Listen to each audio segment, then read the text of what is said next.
Because I see that Baiju's back. I was like, Baiju? Baiju's back? I heard that Baiju isn't that good of a Genshin character to play, and I'm like, really? I've played Baiju in some of the trial runs and some of like the limited time events. I mean, Baiju's okay. I feel like Baiju's more of a support character, if anything. I mean, I'm glad you get to play as Baiju. My controller! Oh, wait, you guys can't see it. Okay. Anyway, I did my dailies earlier, like, while at work today, so we don't have to deal with that. We can just go straight into it. Oh, there it is. Alright. I'm gonna buy it. To the shop. Recommended. Yeah, I'll purchase. Oh, it's $4.99 USD. Hold on. Let's not show my information like the doofus I am. Hold on, hold on. It's not showing, is it? Okay, cool. Alright. Bank card number 817.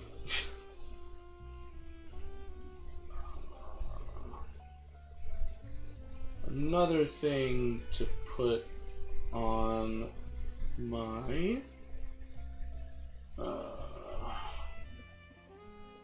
list of subscriptions I am subscribed to.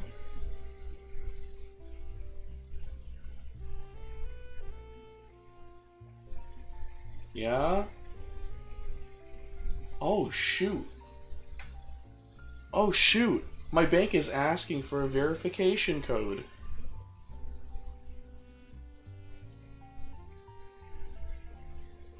Okay. Ah, shoot.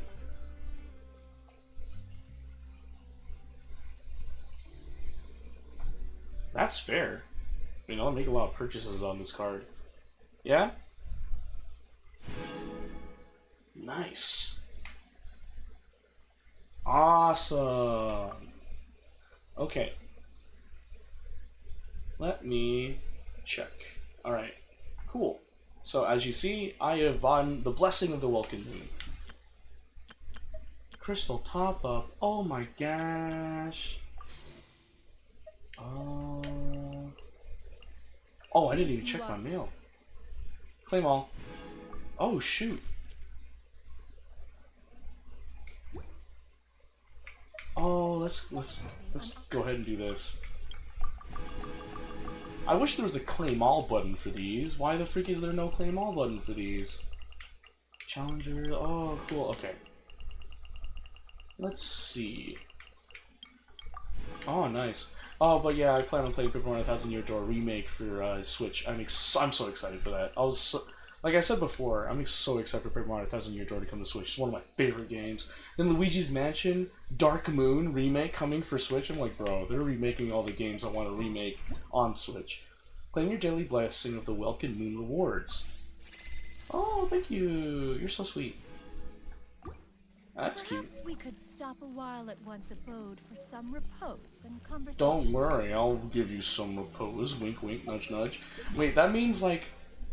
Wait, the Gnostic hymn, is that separate? How do I... Is that... Oh, is the Blessing of the Welkin Moon? Sojourner's Battle Pass. Unlock? Oh. Oh shoot. Oh, so that's Gnostic Hymn? There's Gnostic Hymn. Oh, that's crazy. Alright, so what I'm hearing is Gnostic Hymn is different. Gnostic Hymn, Gnostic Chorus, contains all Gnostic Hymn rewards for the current period. Advanced VP level by 10. Oh, okay. Oh. Oh, okay, I was just curious about that. Okay, so, but I really just... because I've been playing Genshin every single day. It's like the new Memorial Freezer Princess Connect Redeye for me, so...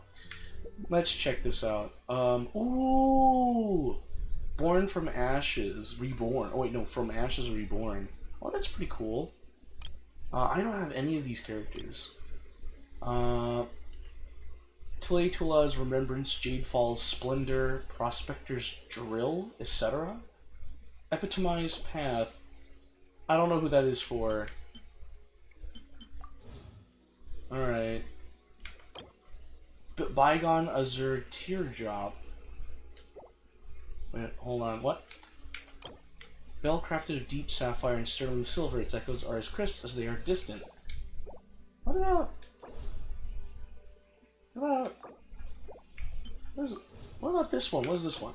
Primordial Jade Regalia. A ritual vessel carved from the jade that reflects the luster of the skies and the clear waters. Huh. I don't know which one to get. And honestly, I'll just do the bell. Well, hold on. Nah, I changed it. Because, this one, Jadefall, just reminds me of Shenyan. So I'll choose that one. I mean, I'm not going to give him a pull for that. Anyway. Let me get some Primal Gems. Oh, wait. I could probably... Oh, yeah! I could... Wait, hold on. Yeah! I could max it out and then exchange it. Yeah, exchange. Yay! Okay, and then, I'll get... as much as... Okay, you know what? I know the Balladeer, or the Wanderer, is like a really good Genshin character. I've played it in the... What is it? The Viper Crystal event? But, I don't know. Not my favorite character. I'll go for Baiju first. Alright, yep. If I can get Baiju... Oh, I got Beto. Oh, shoot. Hold on. Let me check, Let me check. With Beto. Oh, wait, huh? Alright, okay. Something happened. Jean. Beto! Okay. Let's go to Constellation. Oh, I only have one thing for Beto. Okay. Yep. Okay, so that's done. Let's see here. What? Windtrace Seekers and Strategy, the game that passes down Mondstadt's history, Windtrace, is open once more in a new form. Play as the resisting rebels and evade capture by the hunter sent by the aristocracy by competing against one another in the contested zones until the hour of the hunt ends. Obtain Windtrace coins during the game to earn various rewards. Oh, we got new test runs? Oh, shoot. We got some stuff to do before I even, like, look at the quests. Oh, that's crazy. Character description: by unleashing his elemental skill, the Wanderer will enter the wind-favored state and leap into the air. After unlocking the talent Jade-claimed Flower, when the Wanderer comes to contact with Hydro, Pyro, Cry, Electro, when leaping, he will obtain buffs according to the contacted element. Wanderer's elemental burst compresses the atmosphere into a vacuum that deals multiple instances of area of effect and emo damage. Elemental orbs will drop during the trial event challenge to facilitate the testing of the trial character's elemental burst. Okay. Wow! Feel my fury. Oh, the Wanderer is the bell. Yeah? Okay.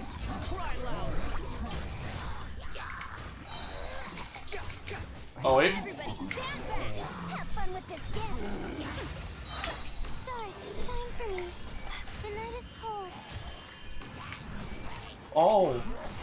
And?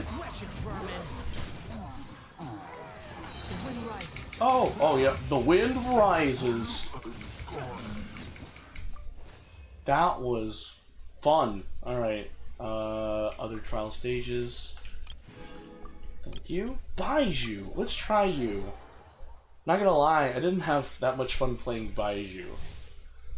Baiju's elemental skill will pursue nearby opponents, dealing several instances of dendro damage before returning to him and restoring hit points to all his party members. When his elemental burst is unleashed, Baiju will enter the pulsing clarity state and periodically generate a short duration shield. When that shield's duration ends or it breaks, it will heal Baiju's own active character and unleash Spirit Vein attacks against nearby opponents. Additional elemental orbs. Okay. Alright. Yo, what's up, Baiju? What's up? Okay.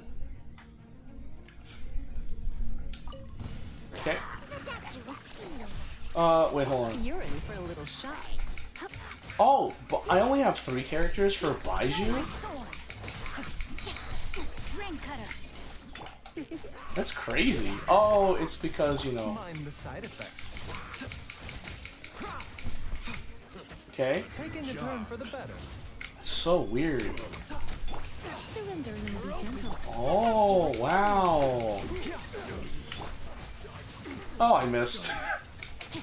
Witness the power of Gugwa. Oh.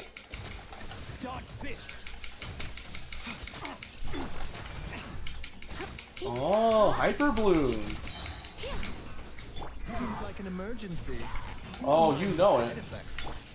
Try not to enjoy this. Oh, I see. Let me weave you a So weird. Oh, well. rain outlines your fate. You're in for a little shock. Come a little. Remember, health comes first. The doctor will see you. So weird. Witness the power of Gugwa.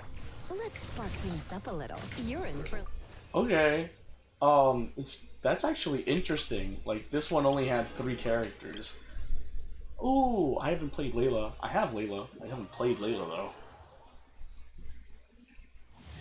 Layla's elemental skill puts forth a shield known as the Curtain of Slumber for party members. Night stars will be created both by the shield itself and when the character within uses an elemental skill.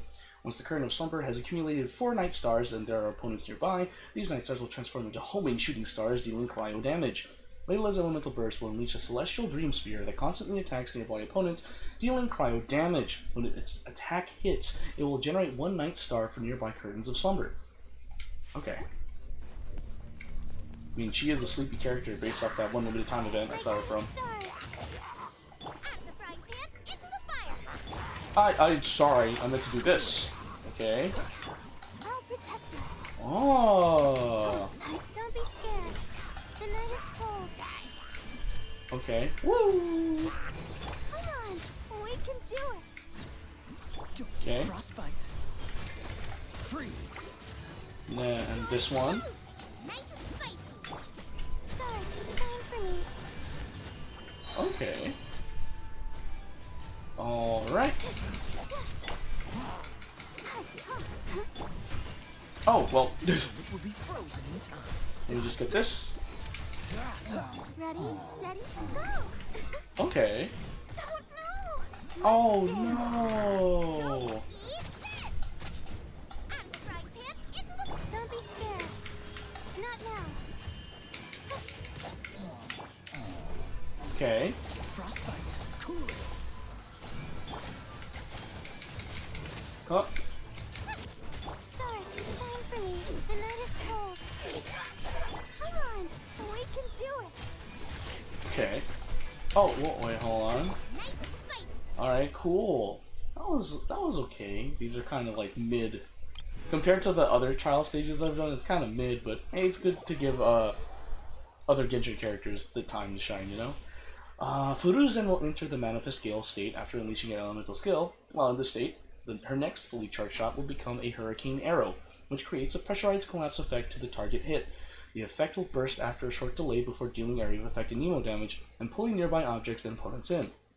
Faruzen's elemental burst deploys a dazzling polyhedron that deals area of effect and Nemo damage. The polyhedron will continuously move along a triangular path, and once it reaches each corner of that triangular path, it will unleash a whirlwind pulse that decreases the opponent's Nemo resistance and grants all nearby party members an Nemo damage bonus. Elemental orbs. Okay. Alright. That's what it is. Alright. Dare to mess with me? No! Not now. Cold, learn to command. Okay. Rain cutter. Truth repeats its course. Hey. No, my. Oh, shoot! Oh, shoot. Wait, hold on. Layla, okay. Scared. My guiding stars. Okay, let me see here. There we go. Witness the power of Gugwa. Uh-huh. Force of the storm. Wow, that was pretty wild. Last but not least, we got the queen herself, Beto. Okay. While holding her elemental skill, Beta will shield herself. Upon release, she will swing her greatsword to deal damage. Attacks absorbed by the shield increases the counterattack damage. Beta's elemental burst summons her Thunder Beast Targe. While the Targe is active, normal and charged attacks will create a lightning discharge that can jump between opponents, dealing electro damage. Okay. Ah, okay. Interesting. Okay. Boom! Absorption test. Shincho has been in every single one of these. That's so funny. Shadow Raven, let night fall. Uh-huh. Ow! Let me weave you a verse. Swirl, Mark 2. Power that isn't python. Nice. Oh, with like sucrose? That's actually pretty solid. No, my sword. Oh, Phantasmagoria. oh, wait. I summon thee. Alright. Enhanced animal module 75. Stand clear. Eyes on me. Oh, shoot. Hi! You're a biggin! Oh! Darkness, come, sever night from day. Uh-huh. Oh, shoot. Rain outlines your fate. Wow, okay. Alright. Let's exit. So I did all the trial runs, which, awesome. Got some primo gems for that. Let's see. Okay, what else was there? Because I didn't see this while I was at work. A Lupus Aureus chapter. Oh, Sino. Wait, is this a new one? Oh, it's the second. It's a second chapter for Sino. Oh, that's crazy. Oh, that's cool. Let me see. So I've unlocked a bunch of these. I'm probably going to do Shao, because I'm gonna get another story key tomorrow when I do my dailies. So yeah. Alright, let's get this quest. Yeah. The secrets of the mechanical arts are Aladdin's found Chapter in Act the 1, few Butterfly's simple Dream. words. Okay, cool. I'm not... Why must the listener grow weary whenever I begin Okay. to divulge them? Let's do this one. What's this? Game preview. When you participate in Wind Trace, the contestants will be randomly chosen from the areas that have already been selected. Okay, sure. Canyon Confrontation, Winery Confrontation, Rumble of the Ruins, Rito Runaround. Why not? The current disguises in this contested zone are wooden barrels, wooden boxes, and wooden stumps. This canyon is bounded on three sides by mountains, and its opening is narrow, making it hard for the rebels to maneuver. On the other hand, however, the hunter's movements are also made predictable. Victory or defeat all rests upon a razor's edge. The current disguises... Oh, that's just pictures. It's saying the same thing. Okay. The current, Oh, that's Canyon Confrontation. Winery Confrontation. Alright, so the current disguises are wine kegs, chairs, and streetlights. The contention between rebels and hunter plays out by the countryside manor. The tall structure and the dense vineyard routes are excellent places for the rebels to cover their tracks. The nondescript wine kegs and streetlights will also aid the rebels in concealing themselves. Rumble in the Ruins, wooden boxes, and braziers. The low ruins provide little in the way of effective cover. Perhaps courageous confrontation shall instead be the key to victory. Okay, then finally, Rito Runaround. Wine barrels, otogi wood boxes, storage sacks, and short stools. The resistance would often have to meet with their contacts to keep abreast of the situation. The wily hunters would also switch tacks to tail these informants, thus exposing the rebels' refuges. As such, even the busy, prosperous harbor could become a contested area. These pedestrian streets were good for concealing oneself, but they also greatly shortened distances and the reaction times required. Danger lay in wait around every corner. Change map? Save. Select. Oh, okay, so I've chosen.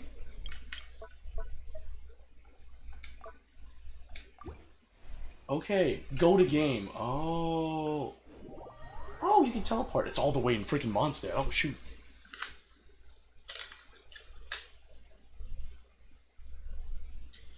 Okay.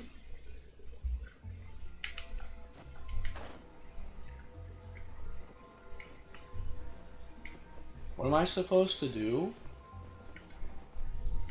No, legit, what was I supposed to do?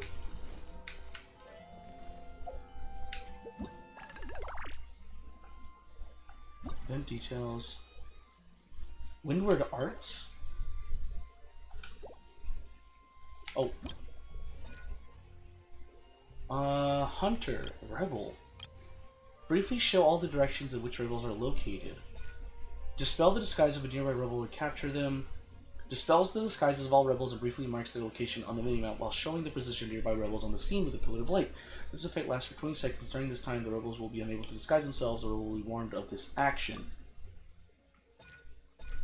Oh, I can do that. And then Rebel, Transparency.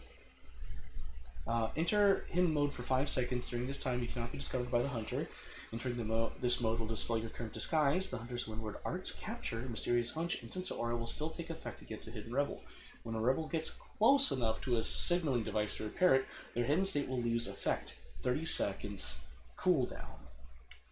Disguise. Press randomly be disguised as one of the specialized objects in the area. Hold removes the disguise. The disguise will be removed when you glide or swim. Star Set. Movement speed is greatly increased for the next 30 seconds. Oh, bro, it's Gary's mod. What the freak? I'll choose this one. Oh. Okay. Cool. So that's the Windward Arts. Go to game. The game that passes down... Oh, it's over there. It's over there. Okay. Can I navigate, or is it just going to tell me to teleport? Okay, so...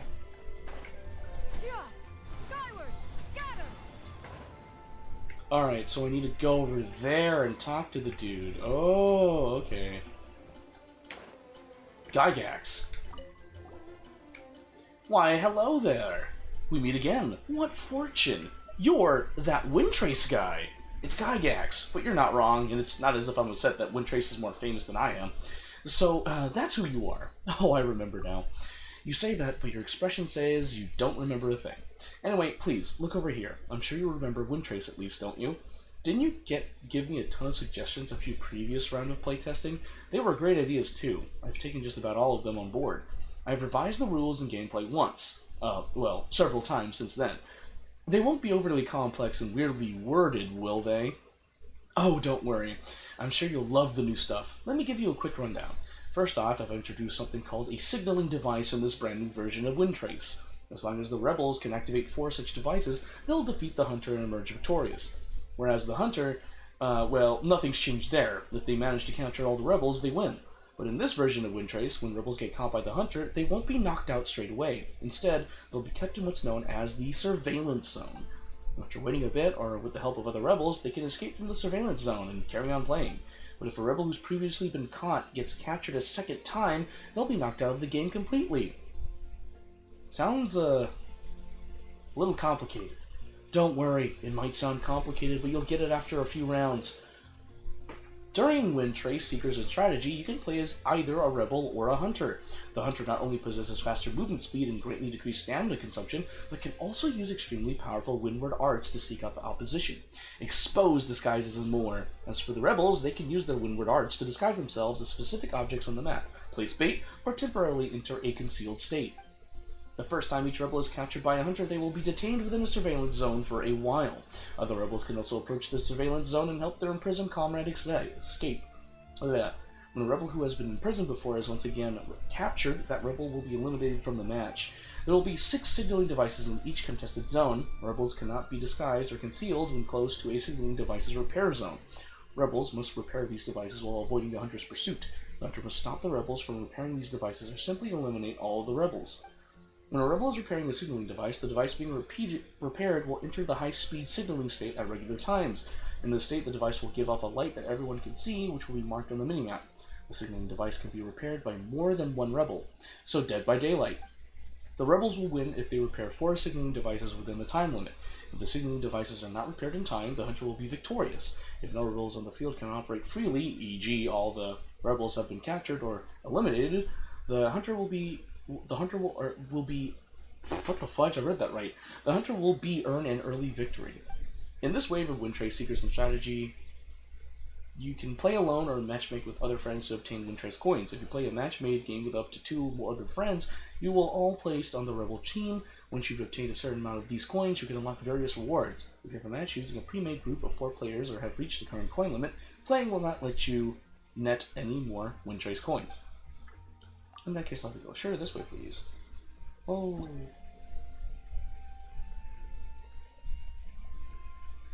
Okay. Okay. Okay.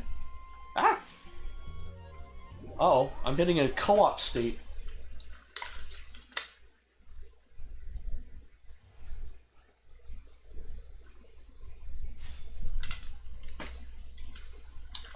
Who's the hunter? Oh.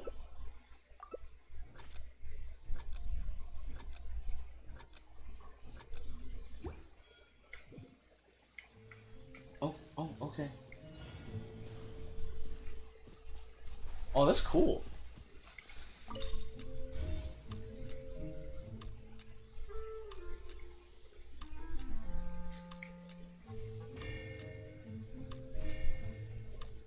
Ah, yai! Shoot. Can escape and oh, that's how it works. Oh, that's interesting.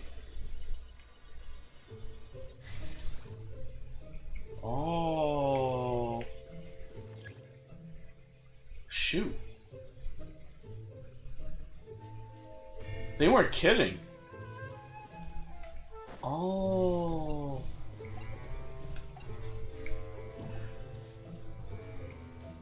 Oh, I forgot what mine does. I actually forgot what mine does. Oh, shoot. I didn't even see you. You've been captured. Entering observer mode. If the rebel team wins, you can still obtain rewards accordingly. Wow. Bro, I don't... Favor has incentive over some part of the contest zone. Pick one up to charge. Oh, so this is observer mode. That's crazy. The hunter has used insight in locations while rebels will be played for 20 seconds. Dude. That's no fair. Oh! Freaking Balladeer! Or Wanderer, or whatever. Oh shoot, oh shoot. He done. Oh man, it looks like being the hunter has its perks. I don't even know how many how many signaling devices did we repair? Did we not repair any? Oh, no, I see it. Top left corner. 1 of 4. Oh, wow. Clear. I don't even know how to do the Windward Arts. Like, it explained it, like, specifically, and yeah, we lost. The hunter is triumphant. Thanks for rubbing it in. Check. Okay. Be the first to be eliminated during this match. Do you even scout? Wow, thanks for that. Ooh, I'm fine with that. Oh. Okay. Dude, I'm playing Dead by Daylight in Genshin. This is so weird. Oh, is this how it's going to be if I want to continually, like, play rounds? Oh, that's lame. Hello, are you here to try your hand at Wind Trace? I'll give it a try. Let's start... Oh, people are already like... Huh? Okay. Bro, it's so lame. I wish, like if you were playing Wind Trace, you can... I'm the hunter? Okay. I literally don't know how to... Cool. Oh, shoot. Oh, I see. Bro, I'm gonna be the worst hunter ever.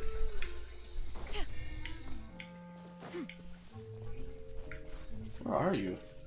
Bro, I'm blind. Oh, there you are. Sion, get over here.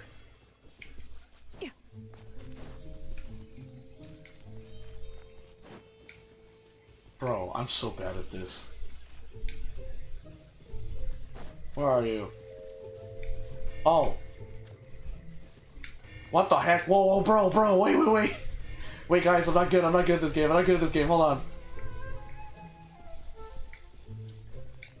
Bro, I'm like giving everyone like a free win. I'm giving everyone a free dub. Where?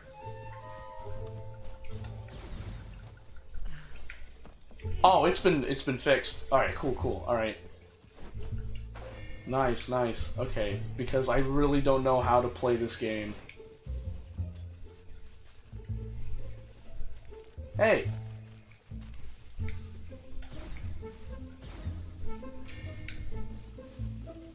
Bro, are you kidding me? Oh, I can... Oh, they weren't kidding when I don't have that much stamina consumption.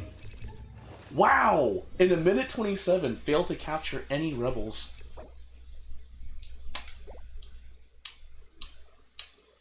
Wow. I'm a horrible rebel, and I'm a really bad hunter. Seriously? 100 wind trace coins? Oh, that kinda hurts me. That hurts me. That hurts my pride. Bro, like... This is my first time playing Wind Trace. And it's clear, like, even after reading all that, I don't know how to play this. And that makes me upset. That actually genuinely makes me upset.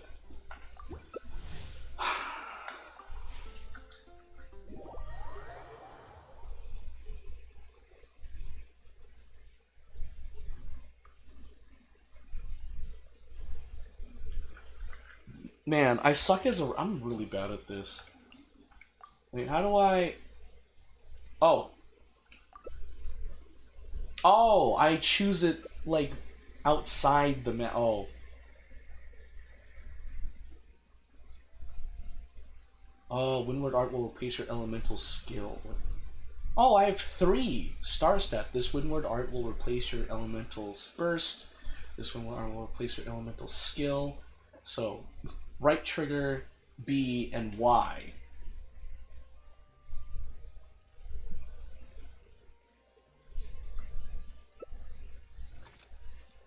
Oh.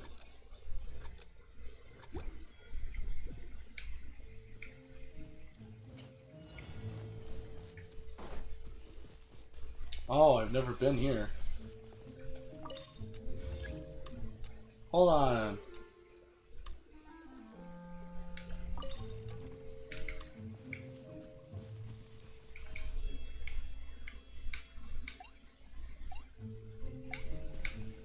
Ah!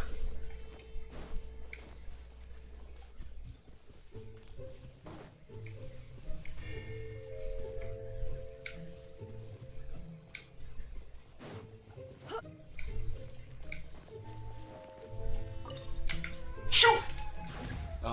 Well, I'm sorry. You did disguise, didn't you, fellow rebel? Well, I mean, like... Oh, shoot. That's... Bruh, I'm so sorry. That's not gonna be fun for us. They can spawn camp! No!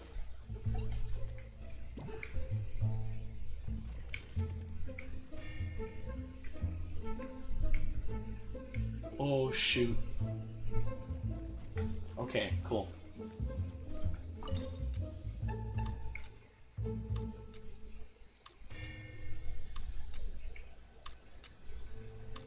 If I can at least get one. Yeah! Maybe... Let's not do that. Oh.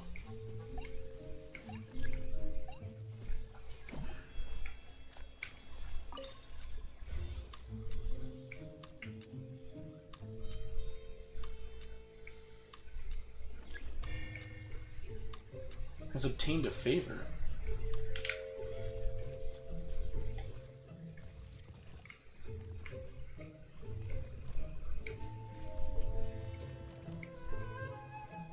I'm scared. Is he there?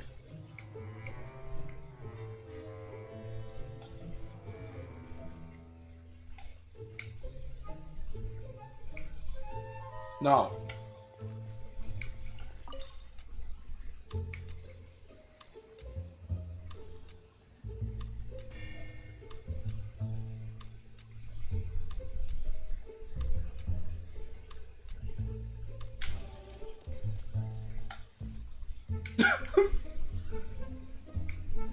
Nah. Nah.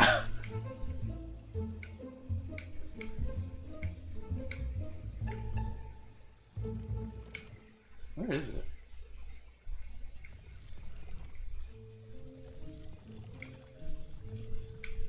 Where is it? Oh, I see it.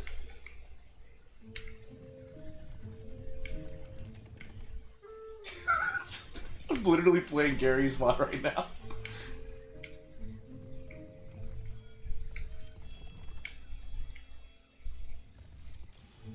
Oh shoot! Oh shoot! Oh shoot! No! No!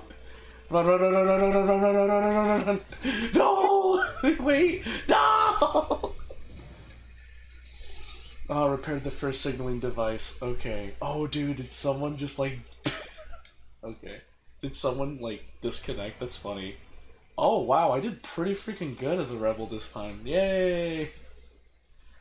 Oh my gosh. Okay. Alright. Okay. I don't like how I have to constantly go back to my world. Ugh, that's annoying. Anyway, let's see what I got. Oh, yeah, only up to 1,000. Okay. Event. Oh, strategic. 100, obtained 150 repair value in one match. Completely repaired the first signaling device during one match. What is favor? Captured a rebel in one match. Okay. Alright, I don't know about the favor. How do you get a favor? Oh, 6,000? Oh, that's not bad. It's actually pretty fun though. Kinda wanna... I'll give it a try. I wanna at least try and capture someone. How do you... Whoa! Whoa! How do you get a favor? I might have to listen to the rules again, because I don't remember reading anything about a favor.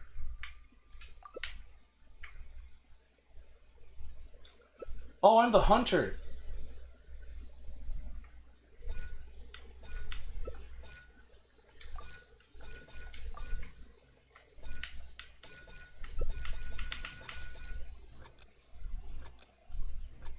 Alright, so here... Wait. Oh, Ali's the hunter! Oh shoot. It's not working. Ah, it's not working!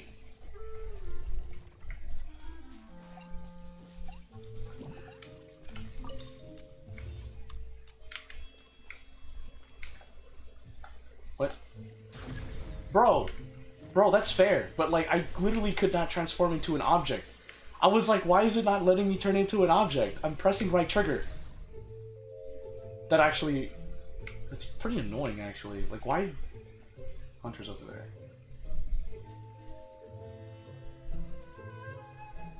Oh wait, no! Don't come here! Don't camp.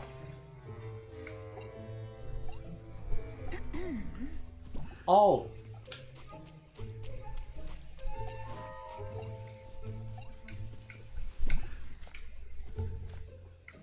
Thank you. There's a barrel. My seal makes noise, OMG.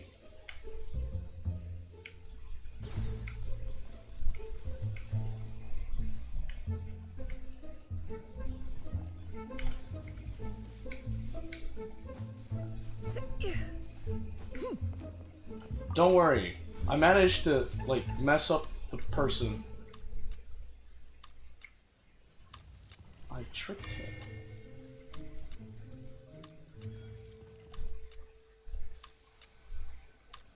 Can I come in this way? Oh, favor is right there. I want to do this at least. Let's go! Give me the favor!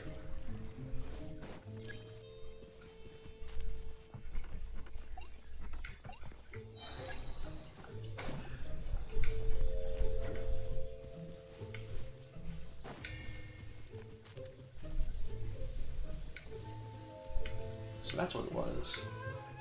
Oh, I see you!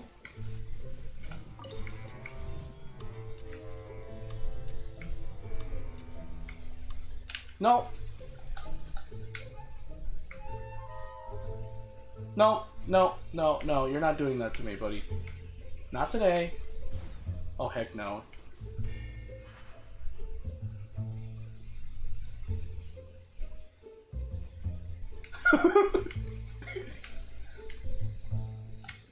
Alright. Gary's mod. Okay. How many? Oh.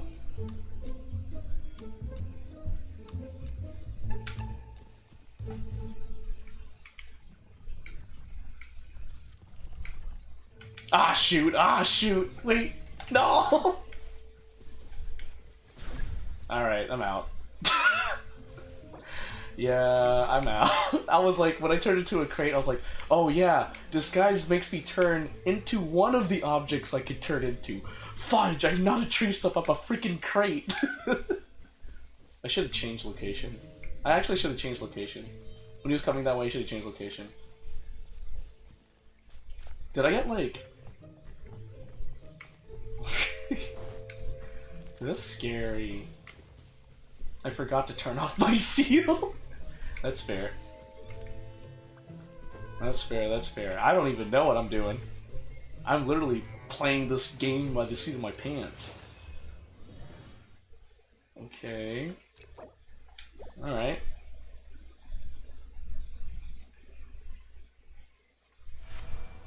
Ooh, not bad. Not bad. I need to, like, if I become the hunter, I need to at least try and capture someone.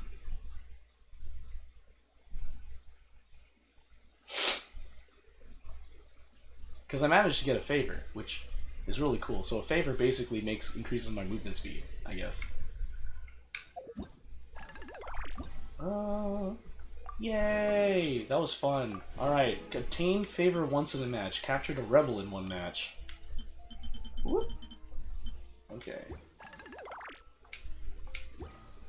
Okay. Yes. Wind Trace!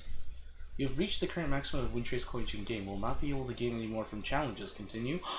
No. Oh, so that's how it be. Oh, okay. Alright, cool, cool. Ooh, 14. Yay! Okay, so what does that mean? Also, before I forget, Arlecchino. I said I would show people I got Arlecchino. I have Chi-Chi. Coaching. Arlecchino, there you are. Level you up. Auto add. Level up! Yeah! Okay. Confirm. Oh shoot, what is this one? Rainbow Rose. Recruits insignia? Oh. Oh. Okay. Cool. Oh, fragment of a golden melody? Oh, sure, why not? That's in like the new area of, right? Faded Theater. Yeah, that's right. Okay, I'll do that for Arlecchino. We'll try this out. Whoa. Is it 40 resin? How much? It's 20. Domain of Blessing Variation. The Prophet and the Ruler, Heroes and Fell Dragons, the Grand Opera of the Golden Age, once played out here. Now, the only players left on the stage are monsters of unknown provenance. You shall earn priceless artifacts if and only if you can defeat them. Level 90. Cool. I know my characters be low level.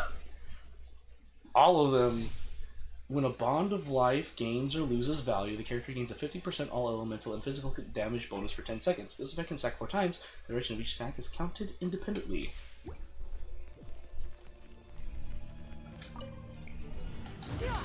Oh!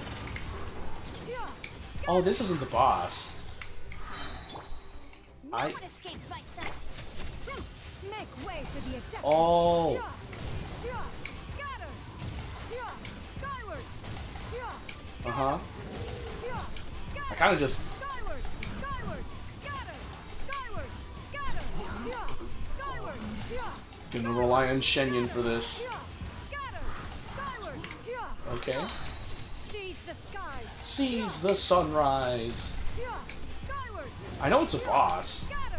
I don't know where the boss is. I thought the boss was in this domain. I was wrong, I guess. Scatter. What? Praetorian Golem? An ancient golem fused with all that uses its resilient marble body in battle. With will. Oh. Use methods suited to deal with Geo to effectively defeat its defenses. Oh. Ow. Go, Baron. Oh shoot. I've never faced these. Oh, these are... Disappear. I don't know. Scatter. Skyward. Scatter. Like, I can still deal damage. Surrendering will be gentle. No escape. Bet you can't keep up with Gil. Oh, okay. So I'm gonna need explosives. Scatter. Scatter. Skyward. Skyward. Scatter. Scatter. Skyward. Scatter. Oh, Scatter. interesting. Scatter. Skyward. Skyward. Scatter. Skyward. With the wind. Maybe I shouldn't have done Aether's Elemental Burst. Scatter. Skyward. Scatter. Scatter. Wow, it makes those Scatter. growling noises. Skyward. Skyward. Scatter. Uh-huh. Skyward. Scatter. I mean, I'm still doing damage. It's just not as effective. Scatter. Skyward. Let it rain. Go, Baron. Stray clouds. Wait. converge. Scatter. Skyward. Oh, Scatter. Skyward. Skyward. alright, two more. Scatter. Okay. Scatter. Skyward. Skyward. Get him. Seize Whoa. the skies. Skyward. Skyward. Wow. Skyward. Scatter. Skyward. Wow. Cool. Okay.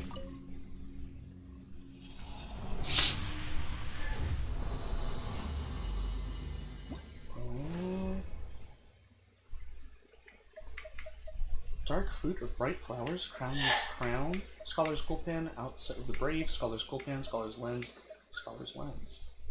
Okay, I'm gonna leave the domain. Did I get one of the things I needed? Or was that like a boss thing?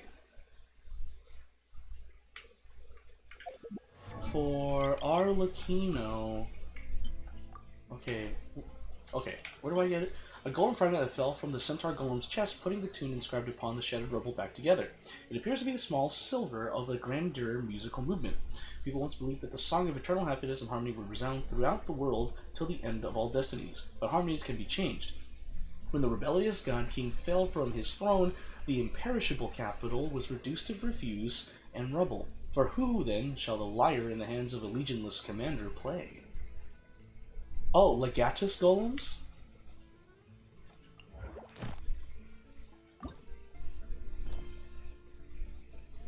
You encounter a series of strange occurrences after arriving...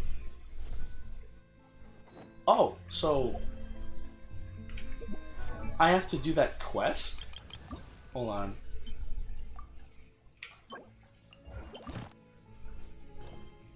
Oh... Okay, well I don't feel like it. I don't feel like it. I want to do quests now. Okay. Acer Palmatum Chapter Act 1. Alright, we're doing this one now. We're doing this one. I don't know which chapter. I don't know who this is. I haven't paid attention. But it's someone. Skyward. Scatter. Skyward. Whoop.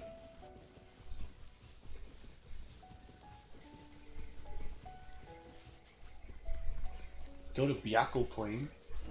Whose is this?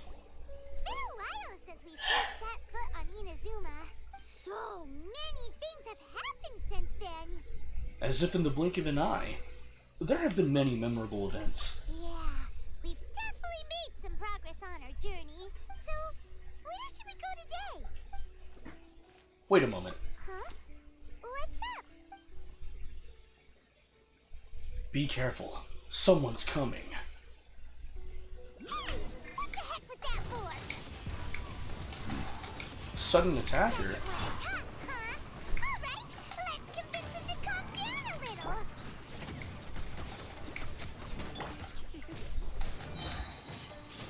Come a little closer. Let's spark things up a little.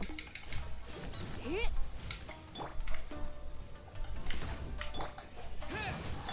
Skyward. Yeah. Scatter. Alright, let's do this. Clouds converge. Whoa, I got yeeted. Huh? So you don't have a vision after all. Seems like I've mistaken you for someone else. At the very least, you should make sure you've got the right person before you go attacking them. No, wait. Even when you've got the right person, you shouldn't go attacking them out of the blue. It's dangerous. Have you ever met someone by the name of Kaedahara Kazuha? He carries a sword just like you. I've also heard that he possesses an animo vision. Why are you looking for him? That's none of your business. Oh, it's Kazuha's story You quest. don't look like you know anything anyway. I'm wasting my time. What the heck is this guy's problem? Coming around here, waving that weird sword in our faces, and he didn't even apologize. Seems like a real nutcase. Well, one thing's for sure. No way are we telling him anything about Kazuha. Couldn't agree more. Right? Paimon has a feeling, though, that even if this guy gets to challenge Kazuha to a duel, he won't be able to beat him. Anyway, just to be on the safe side, we should go fight Kazuha right away and tell him to watch his back. Actually, I have a hunch. Oh? What kind of hunch? I think this guy may have a special connection to Kazuha. A special connection? You mean beyond already knowing each other? I can't say for sure, but I feel like their fighting styles are kind of similar. Yeah, maybe a little. But then again, most people look pretty much the same once they start fighting, so that doesn't really prove anything. I disagree, but okay. Anyway, there's no time to lose. Let's go tell Kazuha so we won't get into any danger. Paimon heard that the Crux fleet is stocking up in Rito at the moment. Let's look for him there. Ah, Acer Paul, Maxim Chapter, Act 1, A Strange and Friendless Road.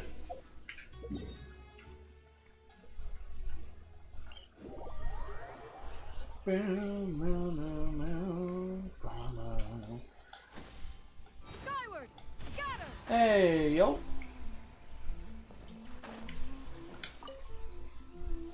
Hey! Hello? Do you know where Kazuha is? You're looking for Kazuha too, huh? Guess he must have done something impressive after all. 2? Well, we took the small vessels into Rito on a routine supply run, only this time, as soon as we entered the harbor, we ran into a huge crowd of Inazumans, all of them wanting to know about Kazuha. If it's because of that battle on Nizuchi Beach, Captain Beto had a great run there too, but I don't see her getting this kind of attention. Kazuha keeps to himself most of the time. In fact, there are times when he doesn't even listen to the captain, but she just laughs it off. Oh, so you still don't know what he did. I've heard bits and pieces. Something about him blocking the Raiden Shogun's Muso no Hitotachi. Is it really as big a deal as everyone's making it out to be? You can compare it to the technique Beto used to strike down Haishan. Really? Wow. When you put it like that, it all makes sense. In that case, his newfound stardom is well deserved. He was called away earlier by some people from the Tenryo Commission. They said they had something important to discuss with him. I thought they'd come to arrest him at first. Turns out they couldn't have been friendlier to him. Seems like they really respect the guy. Just a little while ago, this would have been completely unimaginable. The Shogunate probably wants to show some goodwill. Thank you. Guess we'll go pay a visit to the Tenryo Commission. All right then. I'll just stay here and carry on trying to fend off the crowd. Do do do do. Boo. Do do boo boo do boo do. Oh boo. Ow! Skyward. Whoa.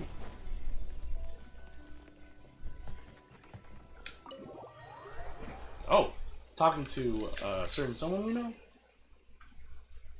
Hmm. Oh? It's you. Greetings. We were just discussing the repealing of the Vision Hunt Decree. Since you're here, you're very welcome to listen in on the conversation. We invited Mr. Kaedahara here to extend a gesture of goodwill on behalf of the Shogunate. Your hard work has secured for us the agreeable state of affairs that we now enjoy. Also, I've been granted the chance to correct my clan's past mistakes, and for that, I'm deeply grateful. The Almighty Shogun has issued a large array of directives aimed at resolving, or at least easing, the tensions that have built up over the years. The Tri-Commission has made the recommendation to use this opportunity to restore the honor of the Kaedahara name. Regarding the history of the Kaedahara clan, I trust that you're already somewhat informed? I've heard a thing or two. In short, there was once a group of select bladesmiths who served the Shogun directly, responsible for upholding and further developing the traditional blade forging arts of the Almighty Shogun. The Kaedahara clan belonged to this class, but there came a time when some of these bladesmiths revolted and fled to Snezhnaya. Oh, I didn't know Both that. the Kaedahara and Kamisato clans I mean, I knew were that. accountable for lax oversight and entered a period of great turmoil. We later learned that the whole misadventure had been secretly orchestrated by the Fatui. Attributing all of the blame to the Kamisato and Kaedahara clans was neither proper nor just. Considering Mr. Kaedahara has once more made an outstanding contribution to Inazuma, the Almighty Shogun believes he should not only be rewarded for his achievements, but also receive recompense for the excessive punishment borne by his clan in the past. In the interest of preventing further harassment of the Bladesmith clans by the Fatui, we chose not to publicly release the findings of our investigations into these matters. We trust you can understand why this was necessary. This is a true honor. I am delighted to be in a position to receive the goodwill of the Almighty Shogun and the Shogunate at large. However, would I be correct to assume that this magnanimous gesture does not come without some strings attached? I can assure you that nothing could be further from the truth. We seek only to correct a past injustice. With the Kaedahara clan's reputation and occupation restored, the Kaedaharas will be bladesmiths once more, and your wanderings will finally come to an end. You will be able to lead a safe and prosperous life in Inazuma City, with the Almighty Shogun's blessing and full support of the Shogunate. I have grown accustomed to life among the elements. I fear I would no longer feel at home behind the tall walls of a stately abode. Yet my ancestors did indeed take great pride in the name of Kaedahara, and the art of blade making for which it stood. I do have a responsibility to restore their honor. I sense some hesitation in your words. Should you accept this offer, I imagine many of the malicious rumors currently circulating through the populace will disappear. Malicious rumors? All we heard on the way here was so much praise that we almost wondered whether there was another Kaedahara Kazuha in town. Well, to some, the Muso no Hitotachi is something that can never be defeated. They cannot accept the idea that Mr. Kaedahara really parried the Shogun's strike. Also, eyewitnesses saw him using the power of Electro in addition to that of Animo. As a result, the falsehood that Kaedahara Kazuha was using a delusion began to spread. What? But that doesn't make sense. Using a delusion turns you old and frail, and Kazuha still looks fine. That is correct. However, to some people, the idea of a single person wielding two elements at once is a more inconceivable notion still. This is just one of many similar rumors. I am very uncomfortable with being the subject of public discussion, no matter whether it brings suspicion or stardom my way. But perhaps if the Shogunate is willing to publicly support me, this situation will blow over more quickly. This is precisely why I encourage you to give our offer some serious thought. It stands to benefit all of us. Please allow me some time to consider. In fact, let us put this discussion on hold for the moment. Well then, what brings the two of you here? Yikes! We nearly forgot about the most important thing! Why would such a dangerous individual be looking for me? Could it be someone you trained with under the same master? No. This puzzles me as much as it does you. My fighting forms were taught to me by my family, based on techniques originally developed for blade testing. We undergo rigorous training to standardize every motion the blade is put through, so that each can be fairly assessed for quality. Over time, these techniques came to form something of a Kaedahara sword art, focused on blade testing, but with a full repertoire of combat forms. Those forms are quite different from the more practical ones typically used by samurai in battle. So it's hard to imagine that the similarity you speak of was coincidence alone. All the more reason to watch your back. This guy was a serious nutcase. Indeed. He sounds highly aggressive. Anyone he targets is at risk of serious injury, or worse. In that case, I will send some men out immediately to search for him. Thank you. I must say, I am now very curious about this matter, and I will also need some time to consider your offer. I will first join the Traveler in investigating the one who attacked him, then give you a conclusive answer upon my return. Very well. Please stay safe. Come on. Let's go and track down your aggressor. The detective agency knows the most about what goes on in town. Let's see what Ryuji has to say. Please, be careful during your investigation.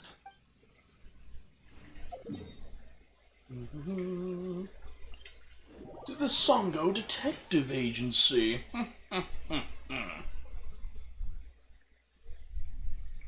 Wow. Ooh.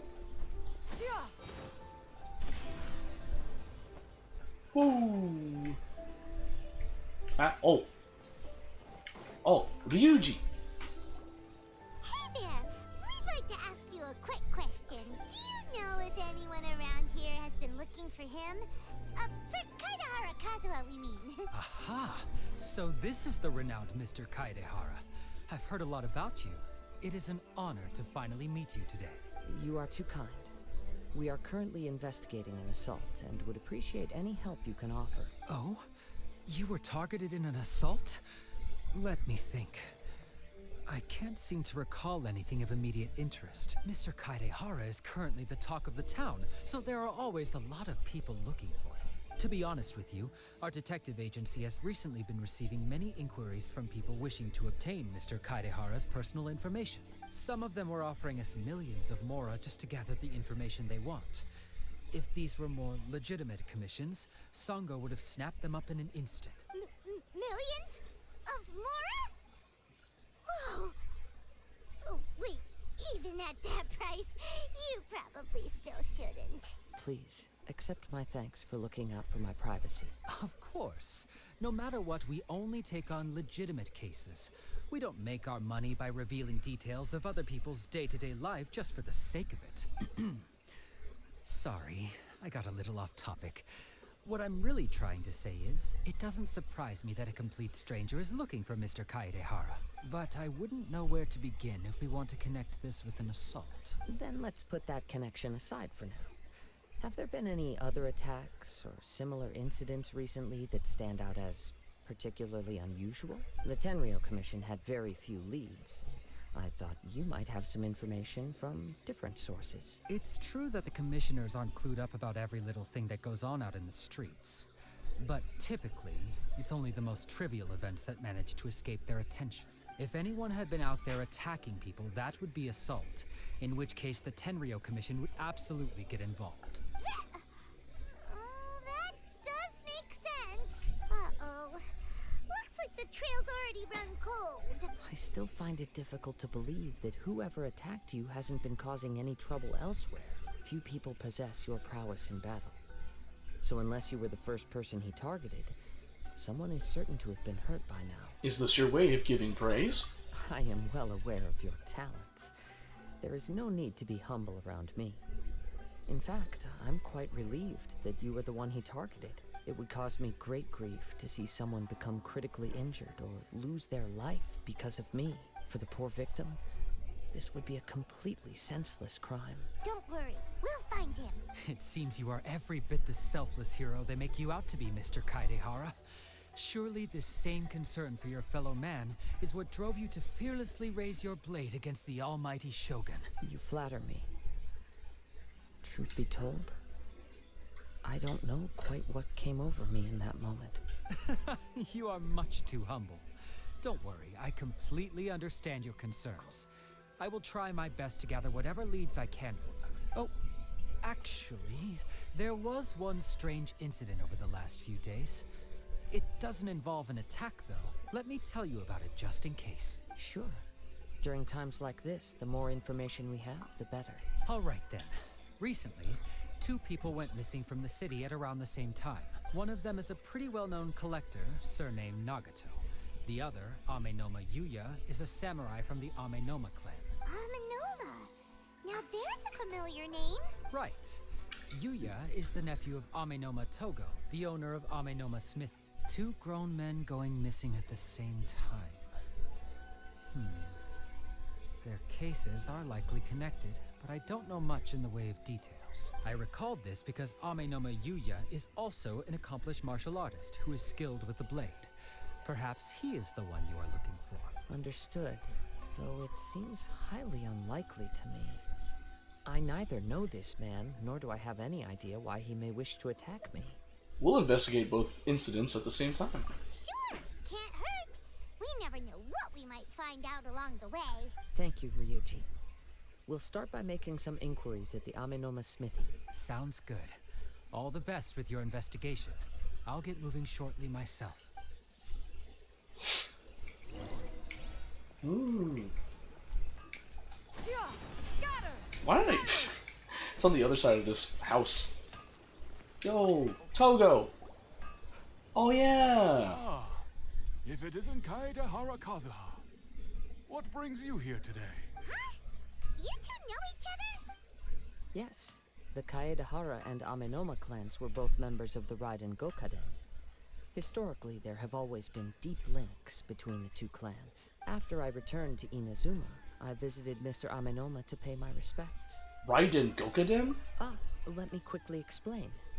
The Raiden Gokaden was the collective term for the 5 most acclaimed bladesmithing arts in Inazuma. The techniques of blade making were personally bequeathed to the Raiden Gokaden by the almighty Shogun, and over time, further honed and enhanced by the most talented craftsmen. Unfortunately, a series of events led to the gradual decline of many clans in the bladesmithing trade. Today, only the Amenoma clan has kept its art alive. So sad. It is a great pity indeed. In the old days, we each had our specialties, and just as iron sharpens iron, so too did we learn much from each other. As an example, the Amenoma art strives to emulate the abiding patience and determination of water, as it turns stone to sand. There is nothing mystical to our work. There is only practice, day in and day out, until both body and mind have memorized the craft, turning each motion of every technique into an intrinsic part of the bladesmith's life. As for the art of the Kaedehara clan, I believe it's called the Ishin art. That's right. Ishin art strives for complete harmony between blade and mind from the moment that forging begins. For only a blade thus forged can capture and convey its maker's thoughts and feelings, and eventually become an extension of its wielder's will. Indeed. Most samurai choose their blades, but an Ishin blade chooses its owner. You are, without a doubt, the most worthy wielder of an Ishin blade. It gladdens my heart to see that although the Kaedehara clan has fallen on hard times, its ideals and virtues are alive and well. You overestimate me. My actions are guided by my own personal sentiments, not by any noble aspirations on behalf of my clan. But let's get back on topic. The purpose of our visit today is to gather some information on your missing nephew. We hope to assist with the investigation. It may turn out that this case is connected to another we are pursuing. Ah, yes. My nephew. I reported the case to the Tenryo Commission, but I haven't heard anything back so far. He didn't say a word before he left, which is very unlike him. I'm still completely at a loss on what to make of it, but I've done what I can so far. Worrying is futile. All I can do now is wait for the news from the Tenryo Commission. We heard that there was a collector involved in the disappearance too. Know anything about that? Yes.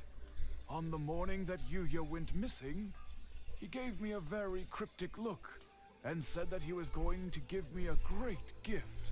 I believe he went to collect the item from Mr. Nagato. After that, the next thing I heard was that a fire had broken out at the warehouse. And neither of them came back. A fire? Yes. Strange, isn't it? I wonder what could have caused it. Unfortunately, there was very little evidence left behind, so nobody knows what really happened. Do you have any thoughts on what Yuya may have wanted to give you? If I had to guess, it must have been some kind of rare weapon. Otherwise, there would have been no reason for him to get my hopes up. He's never been particularly interested in blade forging, but has always had a fondness for blade testing, and can sense even the most minute differences in blade quality. He is extraordinarily talented in martial arts, particularly when it comes to the art of the sword. Truth be told, we have some information that you may find to be objectionable. The person we are looking for, he attacked this friend of mine. Based on the evidence we have gathered so far, only Yuya seems to match the suspect's profile. What? No. Absolutely impossible. Yuya is not that kind of person. He is humble and kind. Even his training is done with the goal of calming his mind. He has never gotten into a fight before. Is that so? Yes. If there's one thing I can say for certain, it's that Yuya would never draw his blade without a very good reason. But, with that said, it's equally out of character for him to just disappear with neither farewell nor fair warning. I also cannot know what course of action he might be capable of if coerced or otherwise compelled by circumstances unbeknownst to me. Anyway, should you find him, please let me know as soon as possible. Don't worry, you have our word. From the sound of that, Paimon doesn't think Yuya was the one who attacked us as well. We still need to get the info from the Nagato family. Yes. It sounds as if something happened when the two men met each other. Like a Let's pay sword visit to controlling the Nagato mind? household. Maybe? Just a hunch. I'm just throwing it out there, buddy. Oh, over there. I could have done the other teleport waypoint. Oh well. Skyward! Skyward!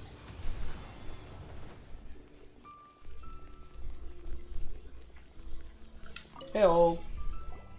I'm very sorry, but we cannot afford to pay what we owe right now. My husband has gone missing, and I'm still trying to find him. No, you misunderstand us. We are here to help with the investigation.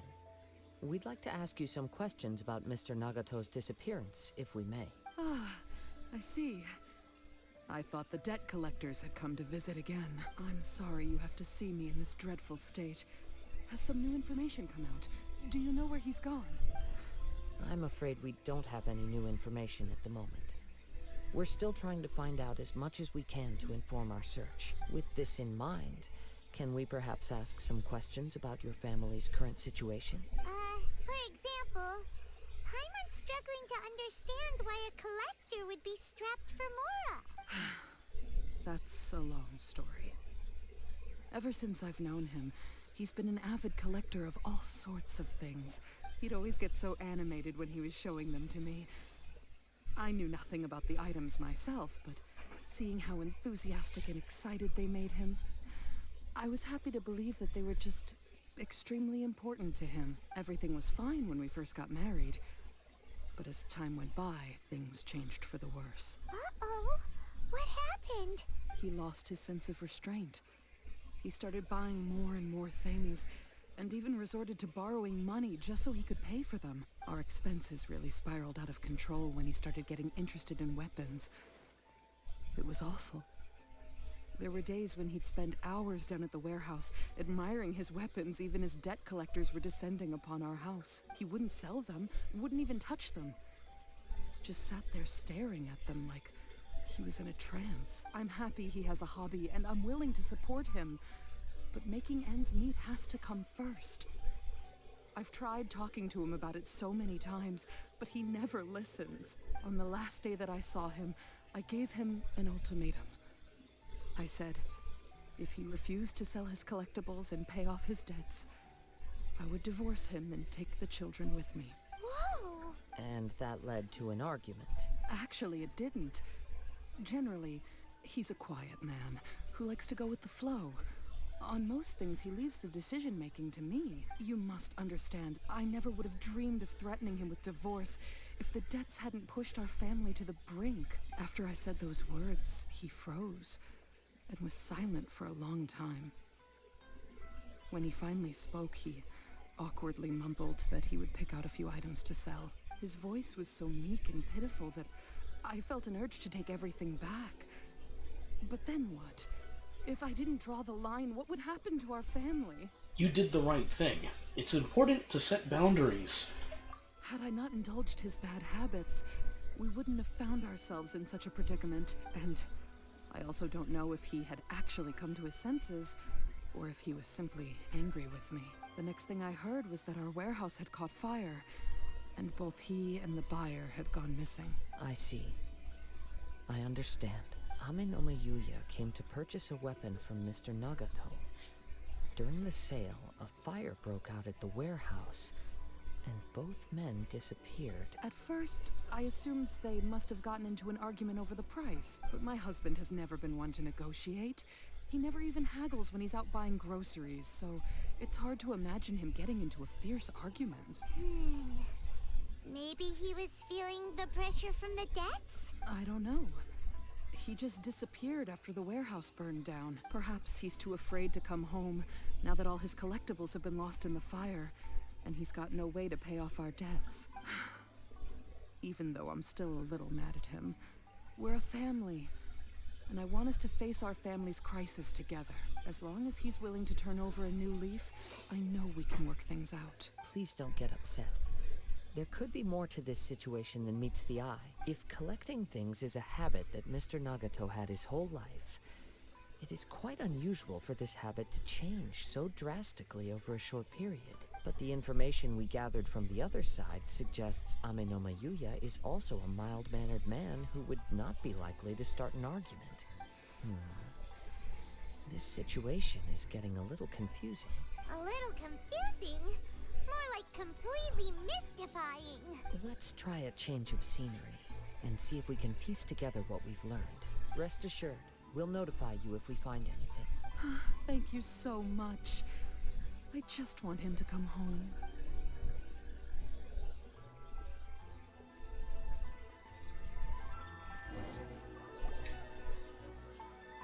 Based on the information we've gathered so far, I can only surmise that the sales meeting between the two men was somehow the catalyst for their disappearance. The fire at the warehouse likely played a part in how the situation unfolded, though its exact role is a mystery. Do you have any thoughts?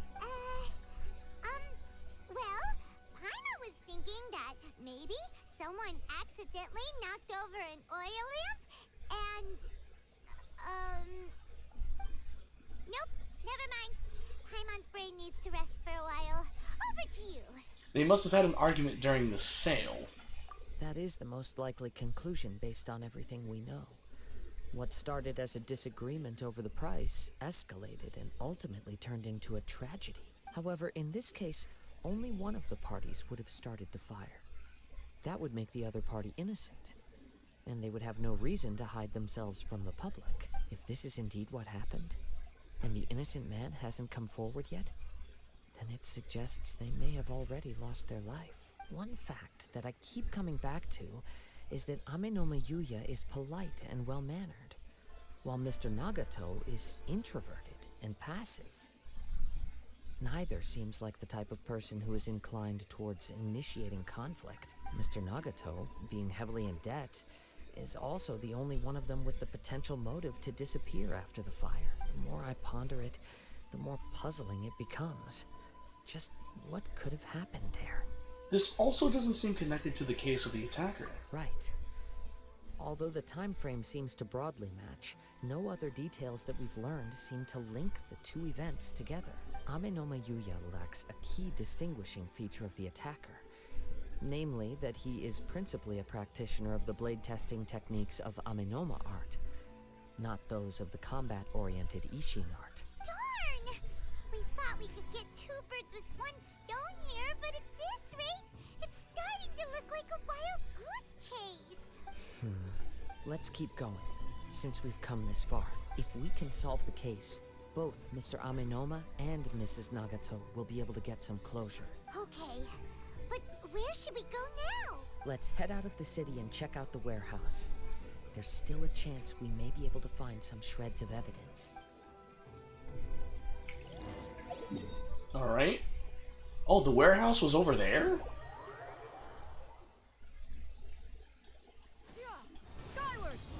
Oh. Wait. I hear something ominous in the wind. Oh!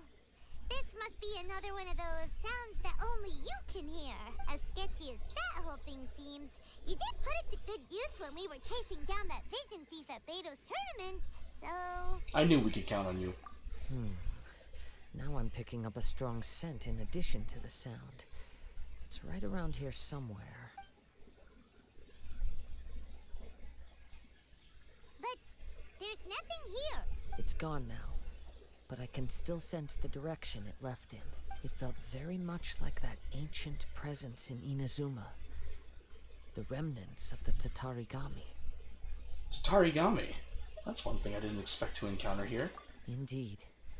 But this unexpected spring of inauspicious energy may prove to be of benefit to our investigation. We should remain vigilant and approach slowly. Huh. So it's an underground warehouse. The force is definitely coming from down below. The source of the Tatarigami energy has long since left this place. But the residue it left behind still hasn't dissipated completely. Judging from the concentration, I would have to conclude that the Tatarigami source resided here for a very long time. Mrs. Nagato said her husband used to hang around the warehouse by himself a lot.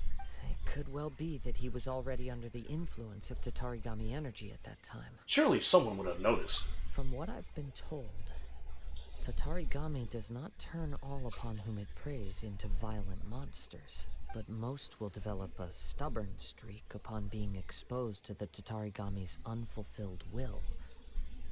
Their interests become fanatical obsessions. Mr. Nagato had an interest in collecting to begin with. The influence of Tatarigami could explain why he became an obsessive hoarder, amassing more and more possessions, even as he put himself in grave debt. So what should we do now? Go down and take a look? Step back. I'll open the door and take a look inside. That's dangerous. If we don't open this door, we can move no closer to the truth. You needn't worry. Both of us have faced far greater dangers than this. Relatively speaking, the risk here is trivial.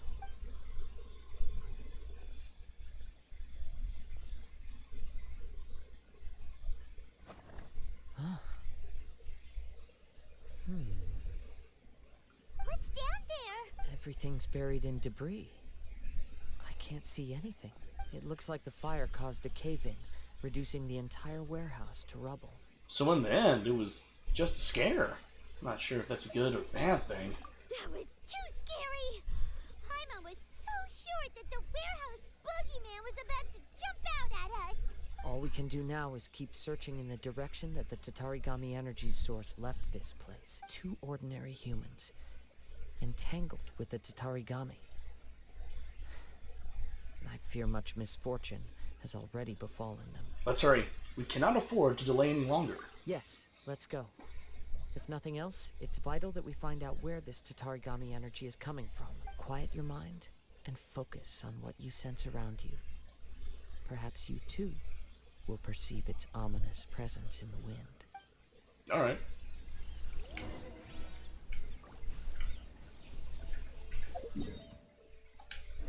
Oh. Oh. Skyward! Oh, I see it.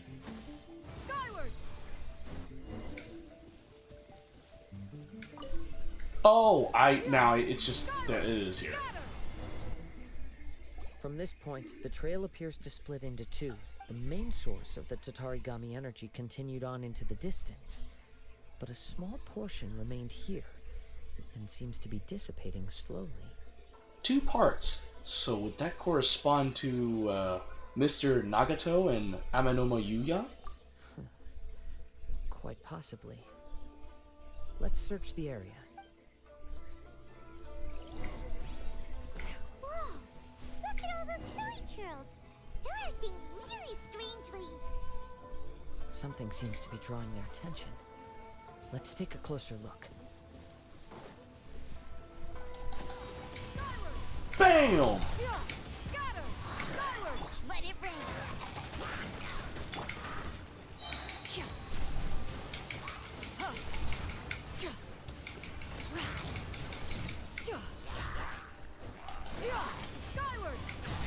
Alright.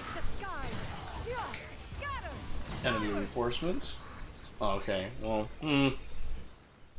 It's... Ugh! Look at this red stuff. What is it? By the looks of it, a letter written on a piece of torn clothing. The ink is bone dry. It must have been written quite some time ago. Well, let's take a look. red dyed fabric. I am Nagato. I was wounded by Amanoma Yuya. He took my most precious blade. I chased him but could not catch him. I laid down here to rest on account of my exhaustion. I thought I might croak right here. My stomach kept on bleeding, but it seems that some strange power has sustained me. Why did he steal the blade? I was going to sell it to him. He even burned my warehouse down. Ugh, it hurts. But for some reason, I can't fall unconscious. So all I can do is distract from the pain is right. What will happen to Sachiko, Yuichi, and Yuji? I'm sorry to them. I really am. Only now do I realize how stuck in my ways I was, and how blind to my obsession. I must have been cursed. I collected all those strange and bizarre things, but they won me not one iota of happiness or warmth. Put all of it together, and it still wouldn't have been worth a single word from her mouth. Thank you. And sorry for letting you down, Sachiko. According to this letter, a conflict arose because Amanoma Yuya wanted to seize a blade belonging to Mr. Nagato. Yuya started the fire that destroyed the warehouse and wounded Mr. Nagato in the fight. Mr. Nagato kept chase as long as he could, eventually stopping here to write this letter when his strength gave out. So, where is he? He was not only mortally wounded, but also under the heavy influence of Tatarigami. Add to that the fact that its aura seems to have attracted a horde of monsters, and I'm afraid he may no longer be with us. Whatever traces there may have been of his fate beyond after this point, they've since been disturbed by the hilly churls. There's nothing more for us to find here. Let's ask the Tenryo Commission to do a thorough search later. There are more important things right now. Yes. Right now, we need to uncover some more important truths. If Amanoma Yuya is attacking other people indiscriminately, then the longer we take to find him, the more people risk meeting the same tragic end. Right! So let's get moving! How did it come to this? It's not in his nature. I wouldn't be surprised if he, too, fell prey to the influence of the Tatarigami. For a practitioner of the martial arts, the easiest desire to inflame would be their pursuit of further power and skill.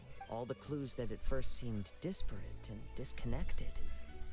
It seems that now we know the thread that runs between them. I have a hypothesis that, if it's correct, not only explains the series of events leading to the two men's disappearance, but also zeroes in on the attacker's identity. Wait! You figured it out? So these two cases are connected after all? I believe so.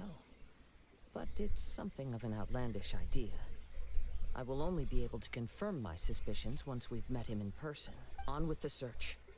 We must stay vigilant. At any point now, we may find ourselves in danger. Ooh.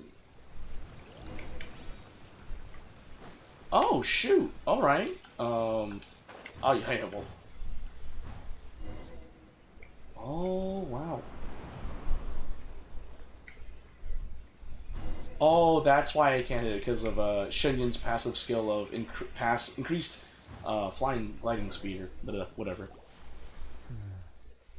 He seems to have stayed here for a long time. Why here?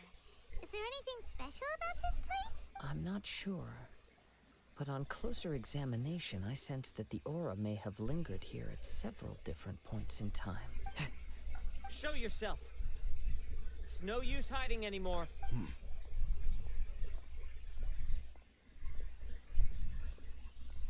Kaede Harakazuha. It's you, at last. Aha! So it is the same guy from before. What's your problem, huh? What could you possibly have against Kazuha? Indeed, there should be no enmity between us. If it is Ame no Meyuya that stands before us. But what if instead of facing Ame no Meyuya, we are in fact facing the blade in his hand? The blade? Now that you mention it, it is giving off a strange light. Whoa, whoa! Surely you don't mean... Are you serious? Tatarigami energy often lodges itself within physical objects, then works to subtly affect any living organisms in its vicinity. The blade has resided in Mr. Nagato's warehouse for many years, affecting his state of mind, and more recently using the sale as a means to affect, or rather, as a means to occupy, Ame no Meyuya's body. You're sharper than I thought. You've already deduced the truth of the matter. Many, many years ago, I was forged by a famed bladesmith of the Ishin tradition. I was his pride and joy. In me, he placed all his hopes and dreams. As a descendant of the Kaedehara clan, you should be able to guess our greatest regret. I presume it has something to do with the Raiden Gokaden. Indeed. At that point in time, he failed to live up to the Raiden Shogun's expectations. In the end, all he could do was to flee the nation by sea on a ship bound for Snezhnaya. He was a bladesmith of great renown, a master of his craft. There was nothing that he could not accomplish. All he needed was more time and a little faith. And sure enough, in the end, he achieved what he had set out to do. All of his life's work, his wisdom, his skill, it culminated in his creation of me. He not only bestowed upon me the greatest of strength, but also endowed me with a consciousness of my own. In her conceit, the Raiden Shogun lost not only the single most perfect blade in the entire world, but also an irreplaceable achievement in the art of blade forging. So... swords can become conscious? And control people? The people of the time in which I was born never believed I had that kind of power. They saw me as a mere blade, a sharp and well-crafted one, but in all other respects an ordinary weapon. But that gave me the opportunity to take action. After the death of my creator, I decided to leave Snezhnaya and began my long quest to return to the distant land of Inazuma. Moving from one person to the next, I controlled the minds of countless hosts along the way, each bringing me one step closer to my ancestral home. I seek but one thing: to face the full force of the Raiden Shogun's blade and prove my power, the might of Ishin art. So Ame no Meyuya was not your first victim. Tell me, what happens to those you've possessed when you've finished using them? Hosts? Who cares what happens to them? They are but tools that serve my mission. When they got tired, or injured, or unusable, I hopped to the next one in line. All I needed them for was to take me back to Inazuma. You're awful. After I returned to Inazuma, I decided to bide my time in Nagato's warehouse until Ame no Meyuya handed himself over to me on a silver platter. At long last, I'm approaching my journey's destination. By Ame no Meyuya's body, I have found you. And by your hand, I shall defeat the Raiden Shogun. Kaede Harakazuha, you stood against the Raiden Shogun's Muso no Hitotachi. There can be no other to serve as my host for what is to come. Now, give your body over to me! Oh. Re-emergent attacker. No one escapes my sights. Go, go. With the wind! To me! Wind blade! Oh. Alright. To me! Fine. Ouch. We shall rewrite history! Well, Scatter! what? Where are you? Where are you? Join me Stray cloud and sever that converge. divine light! Nah. Skyward! I'm good. Scatter! I mean, I could play as the Shogun, but, Amanoma Yuya, question mark, is, level 90. History! Oh. Skyward! Scatter! To me! Nah. Join me and Skyward! sever that divine light! Skyward! Scatter! As one with wind and cloud! Wind strike! Try not to enjoy this. Oh. Do not stand in my way, or I will strike you down too! Your bluff's fooling no one. You've lost. Lost? I can never lose. It is this body that has reached its limit, nothing more. Even if you defeat me here, the one who falls will not be me, but this man. He is but a puppet that can be replaced. I can take a new vessel at will. Then we will smash you into pieces. The end result is the same. I will end this wretch's life before you can lift a finger. And even if I were to lose my physical form, it is but a small setback. My consciousness shall endure. By any means necessary, and any medium available, I shall return and fulfill my destiny! Your fighting style. It is indeed the forms of Ishin art, but from your movements, I sense only hatred and arrogance, as well as a thinly veiled mania and despair. Really? You can tell all that just from his moves? As I've mentioned before, the forms of Ishin art convey the user's thoughts and feelings. Since the blade is currently possessing Aminome Yuya's body, its movements express the innermost thoughts of the blade. If you ask me, the mania is probably due to your desperate, single-minded ambition. You believe I am your only hope. Are you trying to claim that I am helpless without you? On his deathbed, he passed to me all of Ishin art's secrets.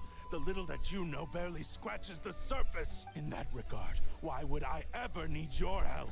Because all of that is in the past. I've been wondering why you've not caused more trouble in all the years that you've been in Inazuma. If you are indeed a cursed blade that can possess its owner, now that I've seen inside your mind, everything finally makes sense. You weren't biding your time. You were trapped. After all the time that's passed, you have grown weak. To the point that you are now unable to acquire a new host without making physical contact. Oh, that's right. Paimon remembers now. Mr. Nagato had a habit of never touching his collectibles. Only when Mr. Nagato witnessed his wife's distress and decided to sell his collectibles did you finally have an opportunity to reach out to Aminome Yuya and make your escape. And what of it? Well, that brings me to my second point. There's a despair in you that is so strong it threatens to overwhelm you. You were determined to fulfill your maker's ambition, whatever the cost. But this ambition is too grand and too heavy for you to bear. Each step you have taken has come at a great cost. I think you realized your limitations long ago. The more you clenched your teeth and pressed forward, the greater your fear of losing everything you had achieved grew, and the more you wished to run from the truth. But the way I see it, what began as an ambition has long since become a delusional fantasy. What would you know about any of this? I'm just one step away from achieving my goal. You returned to Inazuma to prove the unparalleled brilliance of Ishin art. But to make this arduous journey, you committed countless atrocities and showed a blatant disregard for human life, even if you were to sever that divine light. Is this truly the outcome that your maker would have desired? You Sure, you inherited the secrets of Ishin art. But even as you made your journey to honor this legacy, you treated the ones who wielded you as mere tools to do your bidding. How could you possibly unleash the full potential of Ishin art when you act in perfect discordance with the principle of harmony between a blade and its bearer? Silence, you blabbering fool! I must achieve my goal. This was his life's dream, and the very purpose for which I was brought into being. I will concede that you are most perceptive. You see my predicament clearly. But you also underestimate my resolve. And you should face reality. Easy for you to say. Facing reality offers me nothing. I have no need of anything that would stand in my way. Not hesitation, not self-reflection, and certainly not your so-called reality. It is pointless to argue further, descendant of the Kaedahara clan. If you wish to save this man, then offer me your body in exchange. How stubbornly you stick to your wayward path. I do not believe for a second that you can challenge the almighty Shogun in your current state. So let us make a bet, and I will put your strength to the test. What? Surely you're not planning to agree to his demands. Very well. Then find yourself some enemies with whom you wish to cross blades. A taste of my power will more than convince you. Once we have dealt with them, we shall proceed to Tenshukaku. And as for your end of the bargain, if you lose, you must release Amenome Yuya from your control. I accept. Don't do this, Kazuha! This is a risky strategy. You're dealing with a cursed blade that can possess people. This is the only way to save Amenome Yuya. If we don't do this, he'll forever be the blade's puppet. The cursed blade's strength is currently very weak, and I sense he's hesitating. This suggests his heart is still not completely devoid of honor. The power of the Tatarigami lies in intensifying existing obsessions. This is the reason Mr. Nagato and Amenome Yuya fell prey to it. Since I don't have any similar kinds of obsessions, I should be able to put up some resistance for a while. But even so... Even if things take a turn for the worse, I still have you both here with me. We have a chance here to save an innocent victim. I am willing to accept the risks entailed. Alright, fine. Your disdain for me betrays your woeful ignorance. I agreed to this bet because there are things I wish to learn too. Now, take me in your hand.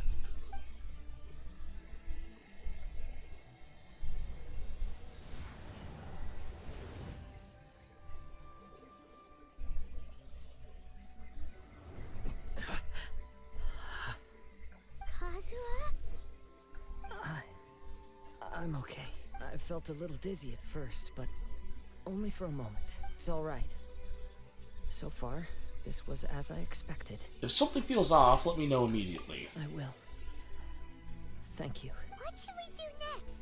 Have you got a plan, Kazuha? We find some enemies. Although this blade has endured much turmoil, it probably hasn't experienced many real fights. If a blade built for Ishin art cannot enter a state of harmony between blade and bearer, it cannot unleash its true power. If he wants to avoid reality, then we need to fight until he has no choice but to face it. We shouldn't last long in an intense combat situation. Wait a minute. Paimon remembers hearing about something from the Adventurers Guild. Since the Takasukasa clan abandoned that secret base, it's been held by Ronin ever since. That should fit the bill. All right.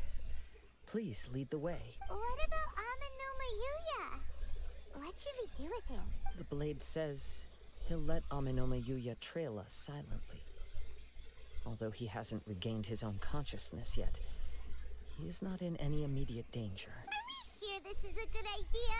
It's a pretty treacherous journey. Okay, fine. Just be careful. Roger Dodger. Are we? It's like near the Kamisato estate, right? Yeah, it's over there.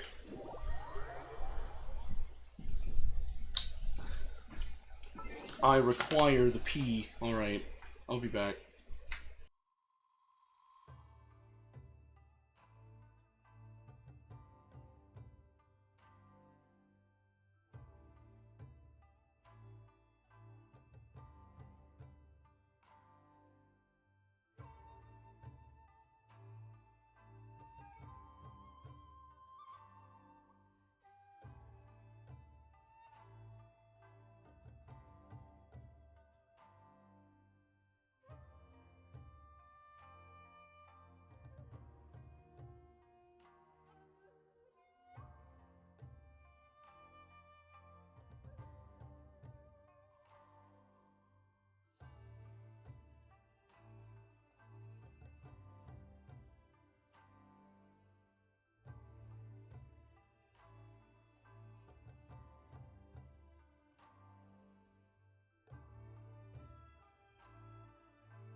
Hello. Alright. Let's see. Yeah, skyward. Yeah, skyward. Yeah, scatter.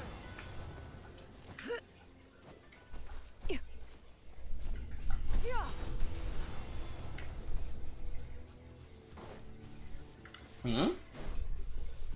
Oh, Nakuweed. Alright. Heyo.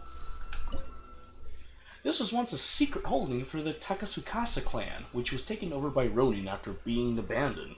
If you should meet any resistance on the way in, well, might as well check how much strength remains in this mystical sword.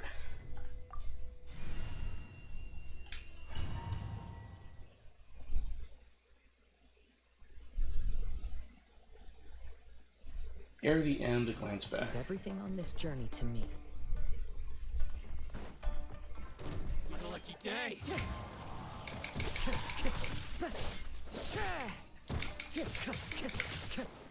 Wind Strider.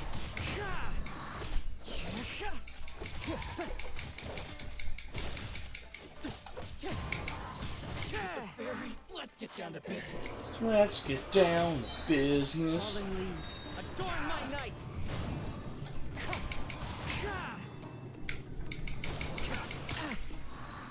The berry. How are you feeling? You okay? I'm all right. The blade is performing largely as I expected.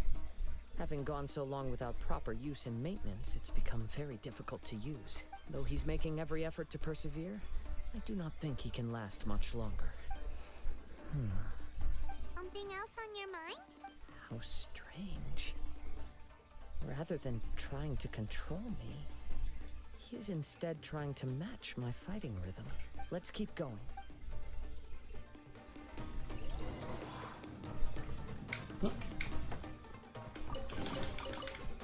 Okay.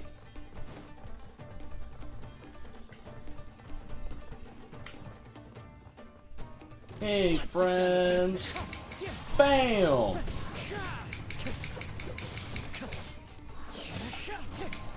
Bam!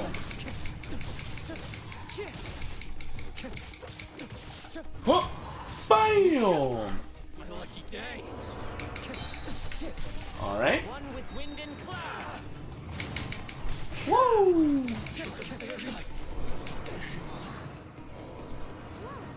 Something's up with the blade.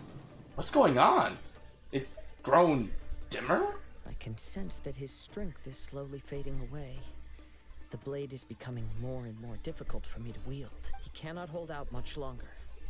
If he keeps persisting, he will likely break apart at any moment. But what would that do to Amanome Yuya? I will be careful with it. He also says he does not have any plans to give up easily. He's still trying to achieve his goal.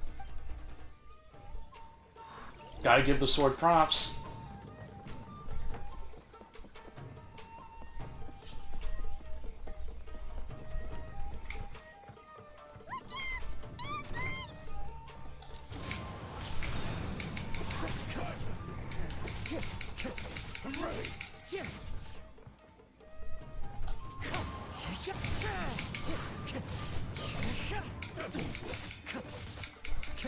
Wind Strider.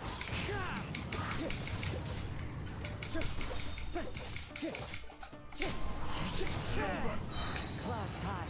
The birds call. Hey. You okay? It looked like you were really struggling the entire fight. Yes. And it looks like he's reached his limit. The sheen's grown a bit dimmer again. It doesn't look anywhere near as impressive as it did at the start. Perhaps this time we'll finally have a chance to see his true form. True form? What are you talking about? Huh? What the? Is this the same blade as before? It looks like a piece of junk. The wear and tear is severe. It really looks like it's about to break. If you choose to continue in the state you're in, you wouldn't even be able to beat Samurai and Kairagi, much less the almighty Shogun. Maybe you did truly wield power to rival the Shogun's light when first forged. But the long journey from Snezhnaya back to Inazuma has left you battered and broken. It barely needs stating anymore. Your ambition is a flight of fancy. Will he listen to you? Though the truth is right there in front of him. I finally figured out why it was that you agreed to my bet. You wanted to reach a state of harmony with me. For perhaps then you would still be able to wield commendable power. But regrettably, we are nothing alike. I will never understand your obstinacy and cruelty, nor can I empathize with the one who made you. The only one who truly understood you had already passed away by the time you were born. Huh? What's that supposed to mean? Here they are! Take them down! Noriyama? You shouldn't fight with this blade anymore. Yep. We can help this time. Don't worry. I'll use my own blade. It's just more of the same. What a lucky day!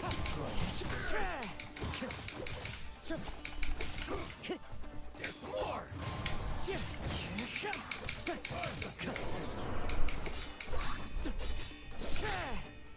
Wind strike!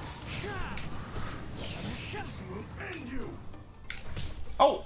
I got tipped. Gosh dang it. As one with wind and cloud! You fought way better with your own sword. You are a true Kaedehara in flesh and in spirit. Though we fought briefly together, you have seen me for who I really am. No one knew anything of my story throughout my travels, nor did I tell it to anyone. You are the first person to know the truth. I thought that if I could achieve Ishin harmony with you, perhaps there would still be a ray of hope for me. But in this too, you have failed. Indeed. No matter how hard I tried, I could not attain that perfect harmony that your personal blade does with you. Too much time has passed. My physical state is poor, and without proper maintenance, I can only disguise my true appearance behind an outer sheen. Yours is the blade that took on the Muso no Hitotachi. And what a magnificent blade it is.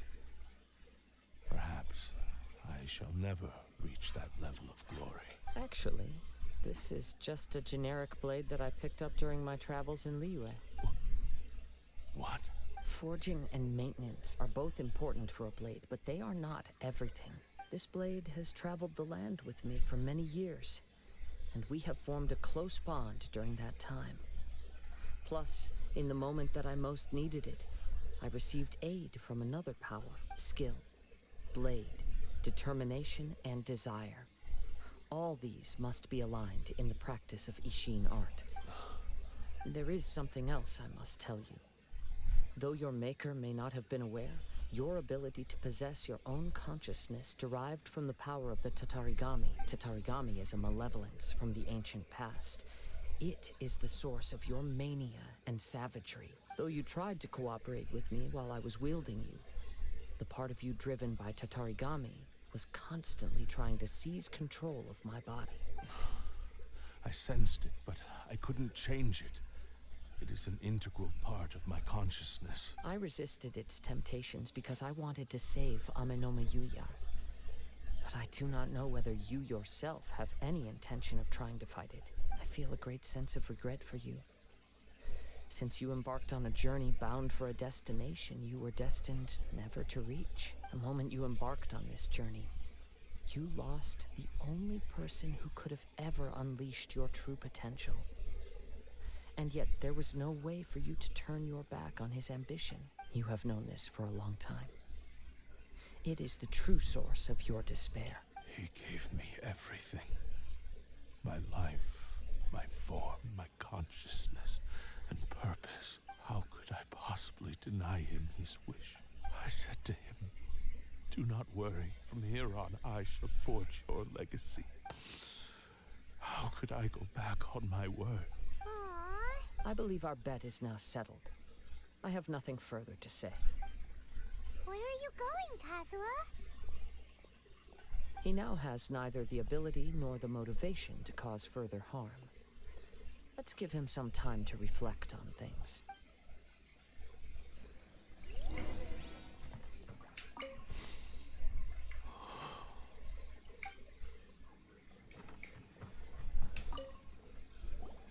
When I touched the hilt for the first Oh, time, there's an exquisite chest right there. it's as if I was transported to a strange dimension. It was somewhere I've never been. A bladesmith lay quietly on the bed, his frail face barely visible under the moonlight.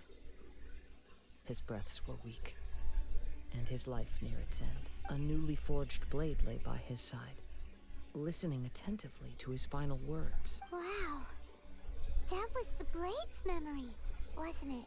Indeed. While in exile in Snezhnaya, the bladesmith eventually learned the truth behind everything that had happened.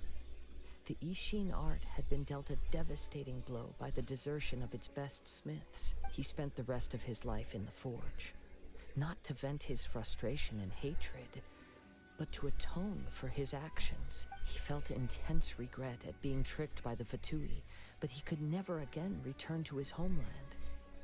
His sole wish was to one day return his single, proudest creation back to the land of his birth. So he instructed this sentient blade to find a way back to Inazuma, no matter how long or how hard the journey. But he never wished to rival the gods. All he wanted to show was that they once shone brilliantly as blade and smith, that they were still worthy of being trusted. So that's the true story. But after that, the blacksmith's intentions were warped by the Tatarigami, slowly turning his proud creation into the cursed blade of today. Right. I believe the bladesmith might never have known that the power he worked with was that of the Tatarigami. The hatred within that power is what sent the blade down its ill-fated path. This blade has committed unforgivable atrocities, but only because it lost its original master. No one was there to correct its errors when it was losing its way. Shame it's too late now. Yes, it is too late. Time would not wait or stop because of his determination. While the world moved on, his ambition remained stubbornly stuck at that fleeting moment at the dawn of his journey. He seems to have calmed down, though. Let's go and check in. First, let me get the exquisite chest. Hold on, hold on. Ooh.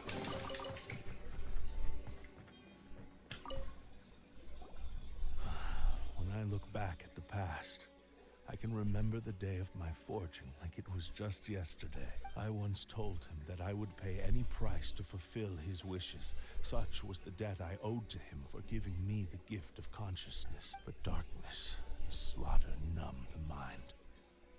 Over time, I lost sight of the difference between gratitude and grudge. Not only did I fail to fulfill his ambition, I also defiled it. You are finally seeing reality clearly. Since we agreed to the terms of the bet, I will honor the agreement and release Ame no Mayuya, but I still cannot bring myself to forsake his ambition. It is the entire purpose for my existence. So, may I ask you to help me fulfill the ambitions of myself and my creator? Hey! Now you're adding yours into the mix, too? Jeez, don't push your luck, mister. It has to be done in this order. At least hear what I have to say. And if you don't agree, I will still release Ame no Mayuya as promised. My physical form, as well as the knowledge I possess, should still be of some value to you. His attitude has grown a lot milder. What do you think, Kazuha? Should we give him a chance? Let's hear it. Thank you all. When I was first forged, my maker was already terminally ill. He told me that he had wanted me to have the grandest opening battle. Alas, after that, he never rose from his sickbed again. Nor have I ever had the chance to prove myself in battle since. My fights were devoid of any noble meaning. They were merely the next step in my never-ending journey. The next in a long line of transgressions. You are a fine warrior. I would like to request your hand in battle and experience a true duel between samurai. Oh? And who would be the opponent? I will release Ame no Mayuya and restore his consciousness. Perhaps after that, you can convince him to commit to a fight with you. He must have plenty of reasons to both hate me and desire a good fight. Understood. Then let's start by waking him up and seeing if he has the stamina and will to fight. I see. He used my body to inflict harm on others. I utterly despise him and his actions. But since he stayed true to your agreement by releasing me, he must still have some remaining semblance of honor. If a duel can help to set this state of affairs in order, I am willing to put myself forward. I do not wish to be a mere victim in this story. There's no need to worry. We'll vouch for your innocence to the Tenryu Commission. Thanks for your help. Who knows how this would have ended without your intervention? All right, then let's move on. More Ronin could appear at any moment. We can't stay here. In any case, for a final duel, I think we should aim for a greater sense of ceremony. Hey! Hey! We're out of this domain. Hey! Leave the domain. Heck yeah! We leave him.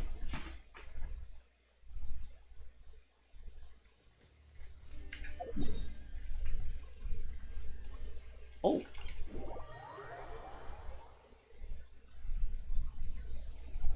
Hmm?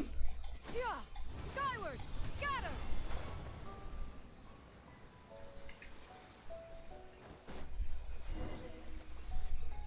This reminds Paimon a bit of the Crux Clash. That was a much more relaxed occasion. Yep, we still can't let our guard down. Even now, Paimon has a sneaking suspicion that Blade hasn't told us everything. Still, even if he's way past the point of redemption, it's hard not to feel a teensy bit sorry for him. Are you ready? Ready? Okay. All right then. Successor of Ishin art, Kaedehara Kazuha. Successor of Amenoma art, Amenome Yuya. Honored to cross blades with you. It is my honor also.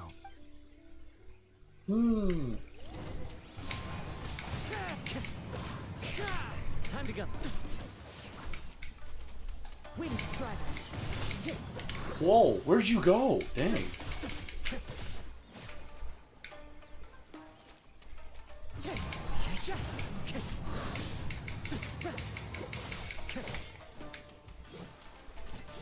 Wind Strider. Mm-hmm. That hurts. Yeah, I bet it did. Clouds high. The birds call.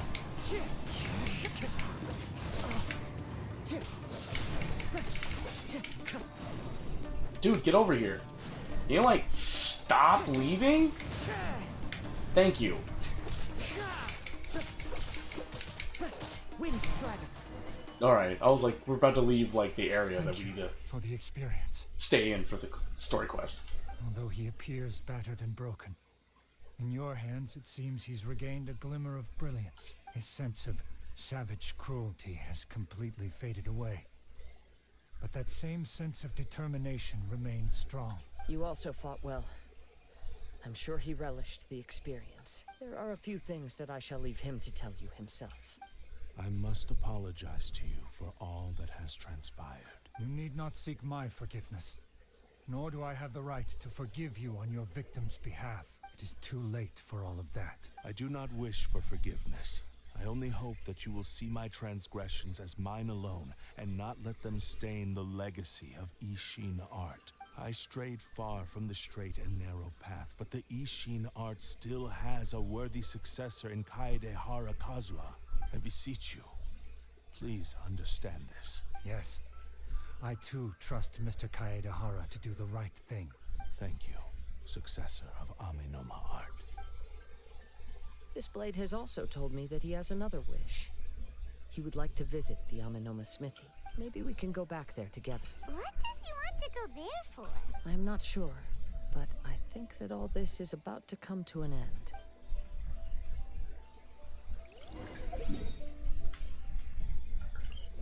Man, so Nagato is dead. It's kind of just implied. Man, this is like what is it? Gray moral ground? It's wild. Oh, it's Yuya. You have returned. I am sorry to have troubled you. It's all thanks to them that I was able to return safely. You tell Amanoma Togo about the various things that happened. Prized Ishin blade, turned weapon that controls the human mind. Considering their forging philosophy, this was indeed within the realm of possibility. This is a great pity, but I have some good news as well. Ryuji from the Bonton Sango Detective Agency tells me that they've found the missing Mr. Nagato. Really? Is he okay? Yes, badly wounded, but he will live. And now that Hyuya is back, it seems like the final ending to this story is a happy one after all. I think I know what you want to do. What's wrong, Kazuha? Is the blade whispering in your ear again? Yes. He said he wants to take control of me for a brief moment. What? No way! Hasn't it learned its lesson? He tells me that he's thought of another way to fulfill his maker's wish. And he assures me that he won't use my body for anything nefarious. I have decided to let him do it. Guess there's nothing we can say to change your mind, huh? The decision is yours. I trust your judgment. Thank you. I will explain my reasons later. Okay. I am ready. Let us begin. Please, stay true to your promise. Oh.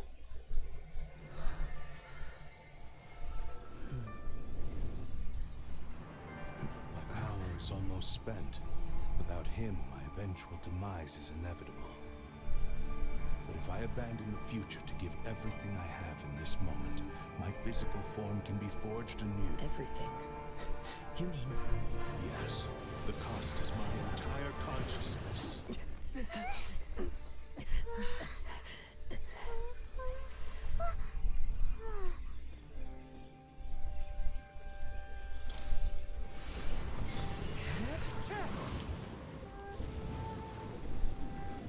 were right.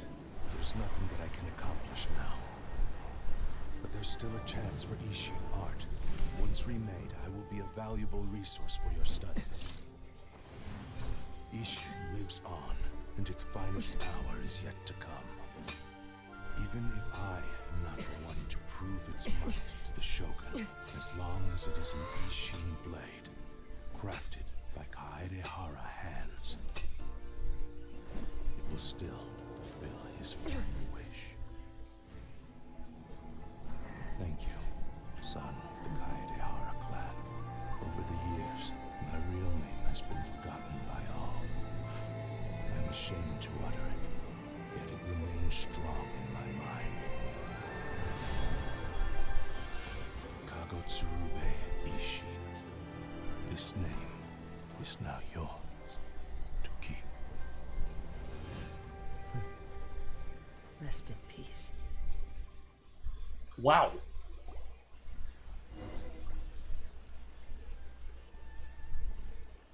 So, that's why he said it had to be done in that order. His consciousness will disappear forever after fulfilling the bladesmith's wish. Kagotsurube Ishin.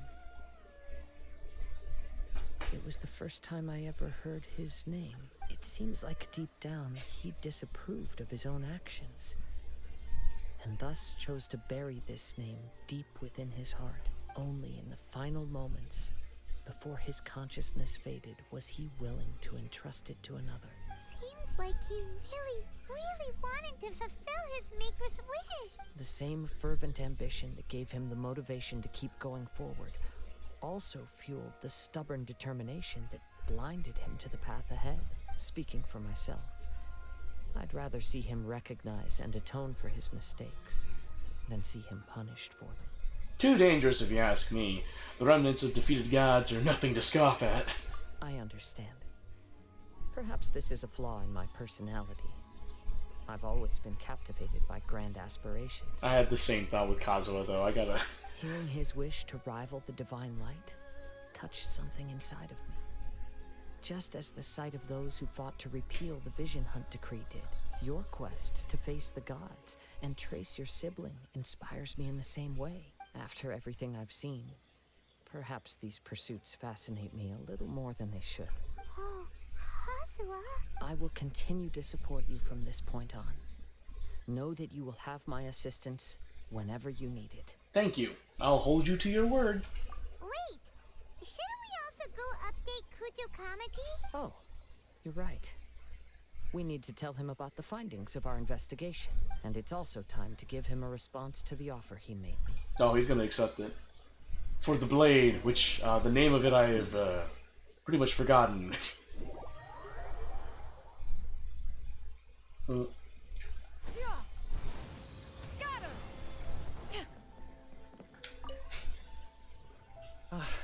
You've returned. I hear that the issue has been resolved. Though this was a treacherous investigation indeed, we're most fortunate that no lives were lost. The Tenryou Commission has already attended to the danger at the warehouse. The investigation into Amano Yuya should conclude soon. I do not believe he will be charged with any crime. Wow, you sure kept your ear to the ground. Then we needn't recount all the details again. Now, as to your earlier offer, I wish to give you my answer. Please, take a look at this blade. What's this? Kagotsurube Ishin. A weapon crafted using a long-lost blade forging art of the Kaidahara clan. By means of a series of fortuitous events, I was able to recover and restore him. I also promised him that I will continue to study and pass on the secrets of Ishin art. And so, it looks like I will likely continue with my journey across the nations, learning more about this blade as I go. I see. I understand. The Kaidahara clan has always been a family of bladesmiths, so it is only proper for me to continue on this path.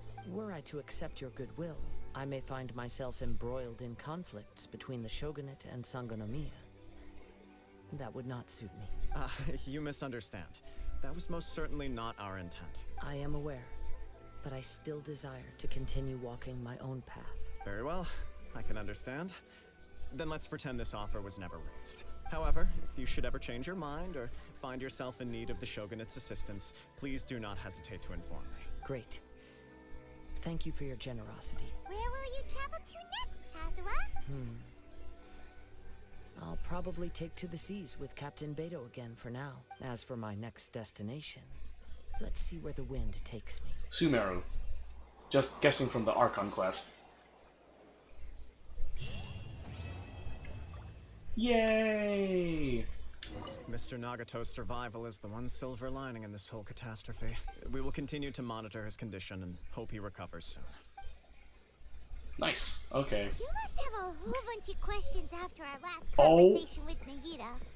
Paimon was ready to ask her a million more questions, but didn't want to seem too pushy. Like, about these Descenders. So, does that just mean people like you who come traveling to Teyvat from someplace else? And as for your sister... so many questions. Let's go find Nahida and see what else we can find out. It is time, folks. Inversion of Genesis, Interlude Chapter Act 3. The Nightbird falls at the curtain's call. It's time. I'm probably just gonna... I need to be responsible. I'm just probably gonna start this Archon quest. I won't be able to finish it. No way, no how. Oh. How's Apasia doing? Come on, serious suggestions, please. I'm not trying to write a thriller here. It's supposed to be an essay, you understand? An essay. That means facts and logic. Well, if it's facts and logic you're after, you shot yourself in the foot with your choice of research topic, didn't you? The Tatara Suna mystery. When so much remains unexplained, there's little to be objective about. Unless, of course, you restrict yourself to textual criticism. Yeah, well, this is my teacher's area of research. I can't change that. But it's fascinating enough without having to sensationalize it, don't you think? The strange location, the missing details, a mysterious person. I want to write my essay on something interesting, and I'm interested in getting to the bottom of all this. That's the only reason I came to you. Yes, you came to me. So all the more reason to take my advice. The fact is, it's the dramatization that will make people want to read it. There's no getting around that. Okay, but... Did one of them just mention Tatarasuna? But that's all the way in Inazuma! Is it just Paimon, or is it kinda unusual for someone in Sumeru to want to write a paper about that? Everyone here is just going about their business. Maybe it really is just Paimon. Guess people here are free to research pretty much anything. Still, let's go listen in. Great! Let's go find out what this Tatarasuna mystery is all about. Oh, we started the Archon quest, guys. We started the Archon quest. Let's freaking go. Don't mean to interrupt. Alright, I guess I'll go with my textual criticism and your editorial direction for the first draft. I have a feeling that the missing Kabuki Mono will end up being the main focus of this paper. Ugh, if only we knew where to find that traveler. From what they say about him, this seems like the kind of thing he'd know about. Oh, looking for me? Oh, you're the traveler, you say? Hey, what's with that face? Don't believe us? If you don't believe me, I'll go. No, of course I believe you. Actually, I first heard about your great exploits when I was still in Inazuma. This is my first time coming face to face with you and your mysterious silver-haired companion. I couldn't believe my luck, and out of force of habit, I started, examining the evidence. Sorry. So what, for the love of... Sorry, we don't get out much, so our social skills are kinda lacking. Traveler, I hear you've helped many people a great deal and been to many places. Would you be able to tell us about Tatarasuna? Actually, we don't know much about that place either. In fact, we only came over here because we heard you talking about it and wanted to learn more. I see. Sorry, I can't help this time. My teacher chose this area of research as a personal challenge. He said it's difficult to get into because even Inazumans don't know much about Tatarasuna's past. But who'd have thought that... If you don't mind, I'd love to show you all my outline for the book I'm writing about Tatarasuna. Hold on, Sawada. Don't you think that's a bit of a deep dive or a first read? Well, fair point. In that case, please ease yourselves in gently by taking a look at Akaba's latest essay draft. I like Sawada's voice actor. I like that voice actor. Fits the character perfectly in my eyes. Or I just maybe just like the character's voice. The writings mentioned someone by the name of Mikoshi Nagamasa, who crafted a fine blade. But in the end, he threw it into a fire to destroy it, and killed his servant Katsuragi. Why? Well, no one knows. Apart from the swordmaker, his servant, and the one who wrote this all down, the records also mention a Kabuki Mono. This seems to be an Inazuman word for an eccentric stranger. Someone who dresses funny or acts in an unusual way. That's right. Akaba's teacher has spent quite some time researching these events on the ground. This Kabuki Mono lived in Tatarasuna for a while before disappearing without a trace. And shortly afterwards, as Akaba mentioned, things got pretty ugly. So first this strange person goes missing, then a murder happens? Seems kinda fishy to Paimon. Yes, my thoughts exactly. So I helped out too. I asked everyone I could think of if they knew anything about what happened back then. And wow, did I get lucky! Stop shouting! This part's important. I just wanted to make it stand out. It just so happens that a friend of mine works at the Government Records Office. He looked into it for me, and I can now confirm that all the aforementioned individuals did, in fact, live in Inazuma over 400 years ago. Even back then, Tatarasuna was already at the center of Inazuma's smelting industry. The man in charge was a government official named Niwa. Curiously enough, it seems like he went missing too. Could it be? Wait, so there are 2 missing people in this story now? That's right! What's more, Niwa is a name with a lot of history to it. Have you ever heard of the great swordsmith clans of Inazuma? Oh, the swordsmiths? Yeah, like Ishin art and so on? Wow, yes. You really know your stuff. That makes things easier. So basically, this Niwa was a distant relative of the Kaidahara clan, the last practitioners of Ishin art. Something then seems to have happened in the Kaidahara clan, leading to their downfall. I don't know the details, but taken in light of everything else going on around that time, it makes you wonder whether it's all connected somehow. The Kaidahara clan? Sawada, you left out the biggest detail of all. There's more? Oh, yes, of course. How could I forget? Brace your minds, ladies and gents, for they are about to be blown. Or maybe you won't believe your ears. I wouldn't blame you, of course, because in all my years as a writer, this is by far the most. Get to the point, for Pete's sake. According to information acquired by Akaba's teacher, the Kabuki Mono was not a human, but a puppet. A puppet?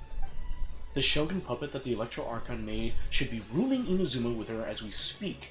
It couldn't be her. The Kabuki Mono has to be the Balladeer, but what was he doing 400 years ago in Tatarasuna? Aha! Judging by the looks on your faces, you do know something after all. Glare at Paimon and hope she keeps her mouth shut. No! Paimon just meant, how creepy. The way you described it makes it sound like a ghost story. I agree, it does. But considering that non-human races in Inazuma are by no means uncommon, spooky events are to be expected. And that's exactly what my book is about. Please, take a look. Alright, The Isle of Darkling Clouds. Author Sawada, Extract 1. A man arrived in Tatarasuna around 3 in the afternoon. From afar, he spied laborers walking along the mountain roads toward the factories, their shoes scuffing along the jutting stones. They walked like people convinced that so long as they reached the fire raging in the mountain's belly, they might extract from it gems beyond price. The mood that the sight inspired was ineffable, beyond mere description for those not present to witness it. The man barked a cheerful greeting and sprinted to join the procession. God, I am sucking at talking. There, a towering character who stood half a head taller greeted him with a heavy slap on the back, and yet his words were filled with respect. Do my eyes deceive me? Sir Miyazaki! I cannot think that the return trip here from Inazuma City could have been easy on you. Miyazaki smiled like a young man taking the first steps on their journey, expression relaxed. Why, Katsuragi, Inazuma is the realm of the almighty Shogun. I sailed upon the fastest ship, strode upon the swiftest sea routes. What dangers could I have possibly faced? What about the good news? There was some. Naturally, the two burst into uproarious laughter, roughhousing with the other workers until the path's end. A young man dressed in a linen shirt and wearing a headscarf gazed into the dancing flames of the furnace before him. Now, the flames of a forge are unlike any other, for their intensity affects the resulting integrity of both metal and blade. So too, then, was the flame watcher an unusual individual. At his fingertips sat a lizard, and on his face he wore a smile. The workshop was huge, and the furnace was deeper within. A reasonable person might think that there should have been many working out alongside the watcher. Yet he stood alone. Only when Katsuragi Miyazaki strode into the room did the watcher turn. This watcher was Niwa, armory officer and administrator of Tatarasuna, born of the Niwa clan, which served as one of the 3 pillars of the Ishin art. Niwa never argued with his siblings and was a worthy successor by all accounts. The post he received as a result of his high standing with those in power served as a statement unto itself. Miyazaki handed a well-bundled text to Niwa as he adjusted his expression and said, It is as you have said, sir. The elders of your clan in the city do not think highly of your plan, yet I still believe it to be worth a try. As such, I have found the proper vendors and procured the materials that you requested. Niwa studied the text and nodded. We should try some of these new forging techniques, whether Kaidahara says yay or nay. Katsuragi frowned and with a sigh said, Forging is a precise and difficult undertaking. You know this better than most, sirs, and still you seek improvement each day with terrifying drive. Ah, should my lord Nagamasa hear this, the sourness in his face shall be hard to miss. Niwa smiled, replying, And how goes the forging of your lord's great blade, Katsuragi? Katsuragi neither wanted to shame his master nor lie to his 2 friends, and yet he could not think of any way to deflect, and so groused. I see your ears are as keen as your hands, Sir Niwa. The jokes of us unlearned men are as nothing before you. Miyazaki hid his grin. Upon hearing this, Niwa released the lizard from his hand into Katsuragi's palm. But just as more words were to be exchanged, someone came walking nearby, their footsteps light with the celebrity of youth. The head that peeked in was round, and, in the light of fires, looked like an oiled jewel. The young man placed some boxed food at the side and nodded. He prepared to leave. Katsuragi called out for him. What about your share? Aren't you going to eat it? The young man, upon hearing those words, found himself slightly at a loss. After a while he answered, Very well, I'll try it. "You are welcome to the food. We all eat the same fare, after all," Niwa said. The man nodded and left, seemingly deep in thought. Extract 2. The Kabuki-mono was by the coast. Sunset fell to the accompaniment of darkness. The bands of twilight showed themselves not, for in their place did thunderclouds roil, grumbling the omens of a coming rainstorm. Darkness filled the flesh of the sea, and the dusk bade the clouds to kneel upon the land, in supplication mirroring the Kabuki-mono, with knees bent and face pointed toward the waters. None passed that way, and none knew what he was waiting for in silence. Time passed, unmeasured and uncounted, till a black cloud suddenly tore free from the sky and began to circle the Kabuki-mono, bearing down on him like a nightmare. Though he was not aware at first, after his studying gaze was refined by time, he understood. This cloud had marked him from the very start. Outbound, a fishing boat drew near. The lights of its bow flickering in and out of sight beneath falling sheets of rain, a mist unspooled across the area, stealing sight from the fisherman. Repeatedly he exclaimed, "It is but dusk. How are my eyes darkened? Is there anyone that can deliver my boat upon safe tides?" Like a falling spear, the black cloud reached the bottom of the boat, and was joined in its bereftness of direction. Like a charging beast, they plunged to the shoreline. Scant steps away, the Kabuki-mono stood idle, slanting his head to study the grand wreck. Not but half an arm was left of the one who had cried out for help, and with a plop, it landed at the Kabuki-mono's feet. He crouched to better study the object, straining against the urge to take a bite out of it. Yet he did not, for the dark cloud swirling down had already picked the remnants of the ship clean. The Kabuki-mono stared at it blankly, like an awakening dreamer. When he returned to himself, the clouds had scattered, as if they had never been there at all. As for the ship, could it have been struck down by a storm? Who was to know? Not the Kabuki-mono. Extract 3. Katsuragi rushed to the doorway and shouted, "My lord, things go ill at the furnace. I have searched for Sir Niwa, but there is no trace of him. And much time has passed since Sir Miyazaki left to seek aid, but he has yet to send us any missive. Look." Mikoshi Nagamasa turned slowly, his face grave as one attending a funeral. He spoke then, his words heavy-laden. "I wish not to say such words, Katsuragi, but Sir Miyazaki may never return." Katsuragi peered past Nagamasa's broad, stiff shoulders beyond the windows. The clouds above boiled in waves of black, as if darkness now was the only weather, and might even morph into an abyssal beast and devour Tatarasuna whole. Over 10 people had already perished. That was why... Katsuragi recoiled as if struck. Yes! It was coming back to him now, in dribs and drabs. That was why they had to set out to seek aid. Miyazaki had been the first to set sail. The clouds had only just begun to form then. Traveling from Tatarasuna to Inazuma to ask for support was normally no great feat, and yet there had been no sign of his return. Then a second ship was sent, followed by a third, and a fourth, till the Kabuki-mono himself had departed upon the tides, under foul skies and ominous fortunes. It had been Katsuragi who had brought him back and treated him as his own, and it pained him greatly to see the lad go. Yet, the situation to Tatarasuna was severe. Even should they sacrifice more lives, it would have been worth it to gain assistance from Inazuma City. Neo was gone, and none could find him. Afterward, Nagamasa led a search party into the mountains and the area around the furnace, all to no avail. Folk began to wonder if Niwa might have encountered an accident, but worry soon turned to suspicion, and they wondered if he had fled, unwilling to bear the sin of having caused these incidents. The people grew ever more suspicious, and Nagamasa himself strained against the discontented fury. His face had grown to resemble the rumbling clouds above. Suddenly, a figure flashed by. Their presence did not go unnoticed by Nagamasa. He drew his blade and cut, though he only nicked the silken veil the intruder wore. For a moment, they swayed, and then, like a marionette pulled by strings, they moved behind Nagamasa, laughing darkly. "Are you seeking someone, my lord? Niwa, perhaps?" Nagamasa bellowed in fury. "You dare address Sir Niwa directly?" Yet the figure parted like mist before his falling blade, only to rematerialize beyond reach, but not beyond sight. A ghastly apparition indeed. "Was it you who slew my people?" Nagamasa howled and charged, held back only by Katsuragi's desperate grip. As his senses returned to him, he realized that he was but an inch away from falling into the furnace. It seems that the rest of his work remains unfinished. From the existing text, however, it is apparent that this is a novel of fantastical, colorful sensibilities, born from an imagination well utilized. Oh, and please read my essay draft as well. Oh my god. A brief analysis of possible events of historical importance in the Tatarasuna area.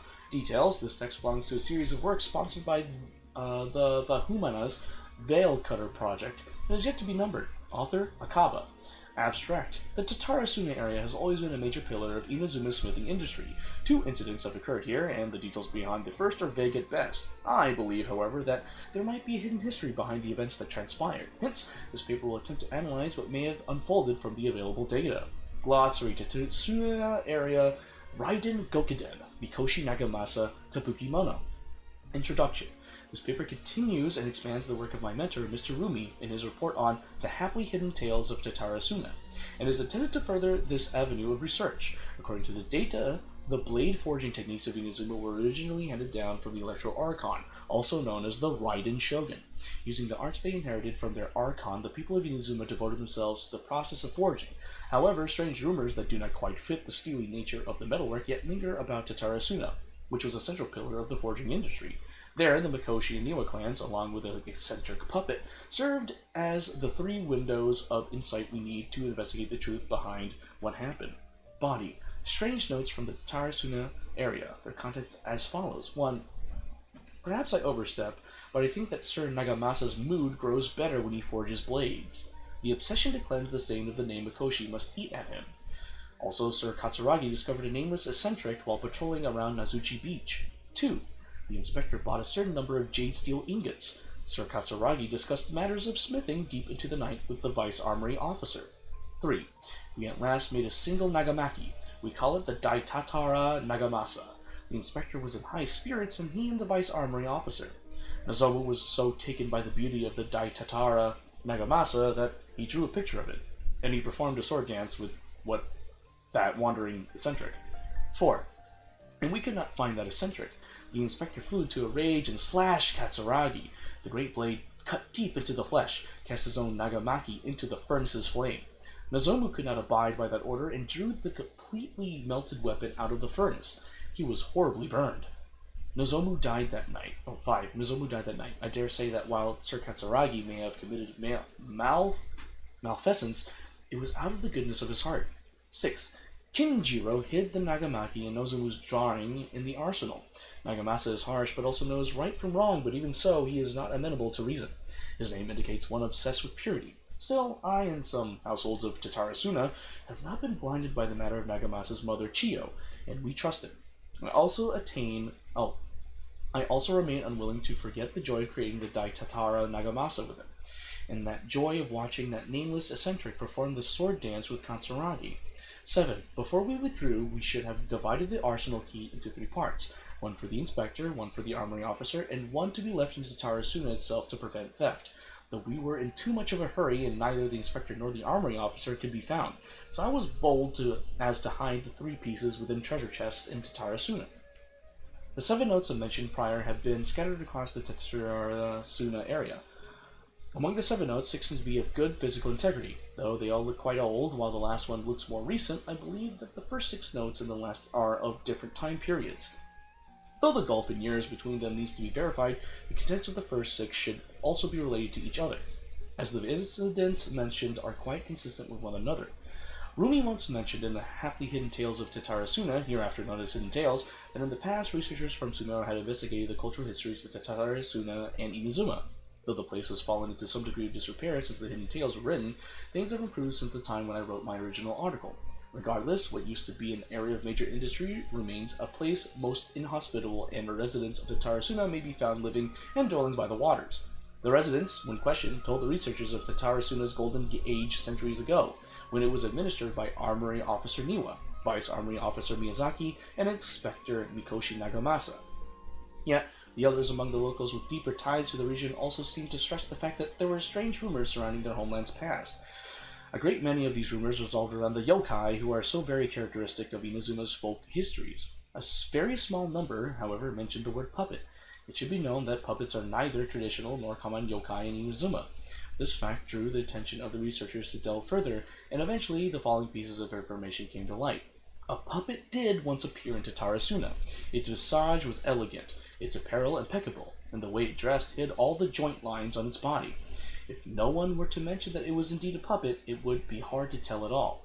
Additionally, this puppet seemed to possess special joint lines that would fade with time, potentially even disappearing altogether, which would perhaps eventually make the puppet seem entirely human. The name of the puppet was known to almost none. Some folks claimed to have spotted it appearing around Tatarasuna, while others mentioned encountering it in the central regions of the area.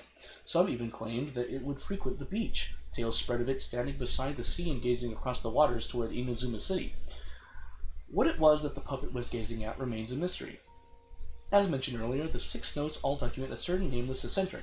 The eccentric, which can also be read as Kabuki Mono, is usually used in Inazuma to refer to a figure who dresses or behaves in a peculiar manner. It is understandable, therefore, why this character would have left such an impression. Should the people of Tatarasuna indeed have had a puppet in their midst incurring vast panic, a good possibility considering the coexistence between yokai and humans in Inazuma at large, then the puppet would have likely become a local resident. What is less well known is if the Kabuki Mono was just another title for this puppet, perhaps because it was uniquely dressed to distract attention from its more spatial characters, a workable theory, but one that still lacks enough evidence to support it. Still, it can be retained as an analytical lens of sorts. A list of individuals related to Tatarasuna have been compiled here based on historical documents from Inazuma. Starting from the administrators, the records are as follows. Armory Officer Niwa. Full name, Niwa Hisahide. He was the inheritor of the Ishin art and successor to the Niwa clan. His family, along with Akame and Kaidahara clans, were together known as the Ishin Sansaku. Records show that Niwa was a modest and intelligent individual who displayed remarkable talent in the administration of territory and people. His eventual whereabouts are unknown, but he was suspected to have left Tatarasuna with his family following the incident. Vice Armory Officer Miyazaki. Full name, Miyazaki Kaneo. He was Niwa's second in command. His origins are unknown, and he primarily assisted Niwa in foraging and personnel management. He was of affable temperament and had many friends in the region, including one Mikoshi Nagamasa. Inspector Mikoshi Nagamasa. The successor of the Mikoshi clan, adopted son to Oni warrior Mikoshi Chiyo, and the younger adopted brother to Mikoshi Michihiro, also known as Iwakura, the successor. With his mother missing and abandoned by his brother, Nagamasa alone bore the family name, striving daily to wipe the shame from their history. Though records state that Mikoshi Nagamasa was a stubborn figure, he was also noted to be a person of moral virtue and integrity. It has been noted in various records that he practiced forging swords for self-cultivation and specially requested special instruction from Miyazaki to further his capabilities. However, after the famous blade, Daitatara Nagamasa, was forged, he used it to slay his subordinate Katsuragi for reasons unknown at present. Subordinate Katsuragi. Katsuragi's full name and background remain unknown. Despite all the materials I have sorted through, I have yet to find any more additional personal information regarding him. As one of Mikoshi Nagamasa's subordinates, he was a loyal warrior who had been saved by Nagamasa in his youth. From then on, he swore to stick by his lord through thick and thin, and to give his life in service of it but asked of him. Kabuki Mono. Full name unknown. Background unknown. From the many sources I have compiled combined with Rumi's personal observations, this character might have been the puppet mentioned in the rumors. The Kabuki Mono was a figure of fashionable grace and gentleness. According to the hidden tales, he was brought back to Tatarasuna by Katsuragi and became a member of the community.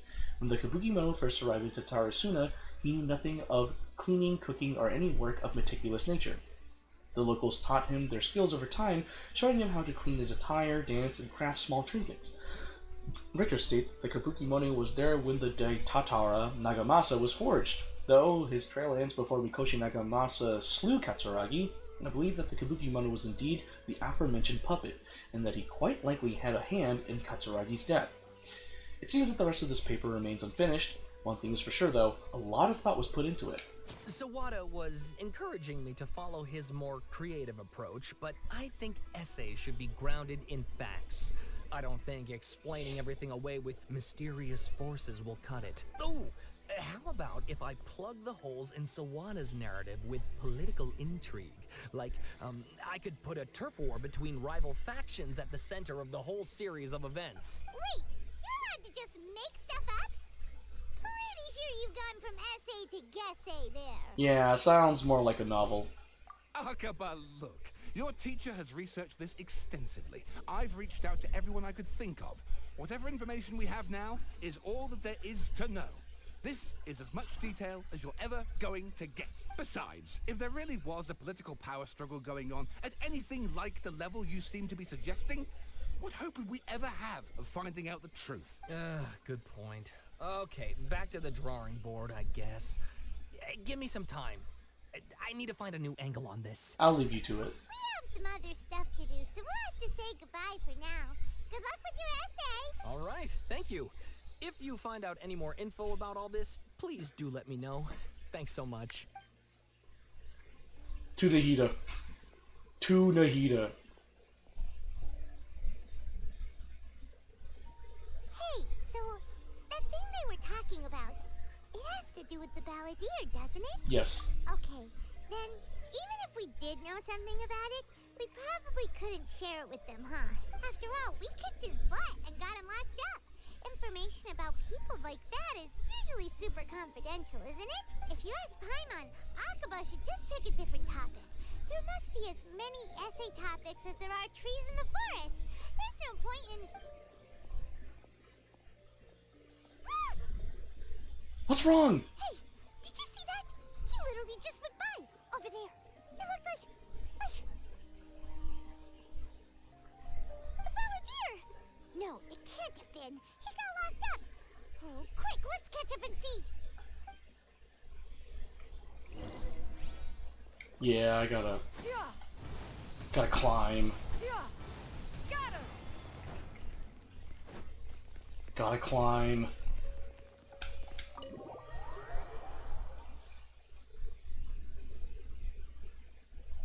I said I would start this Archon quest, and I lied apparently.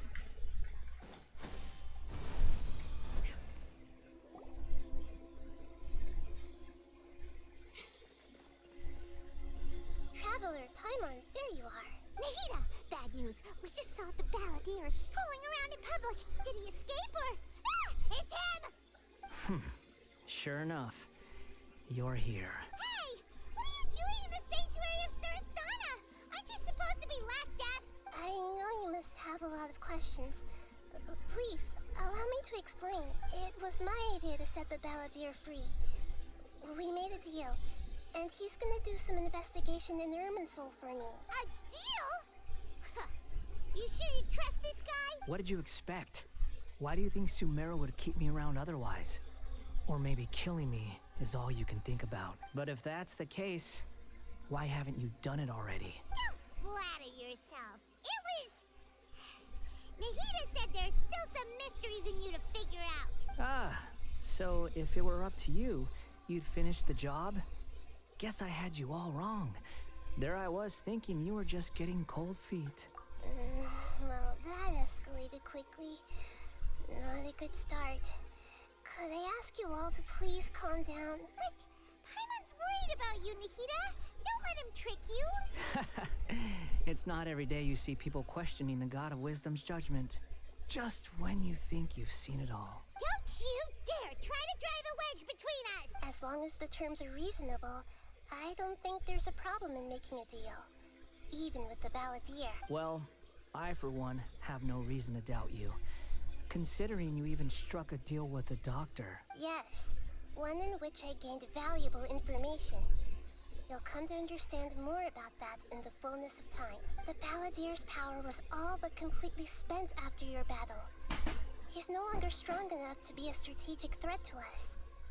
That puts him in quite a precarious position.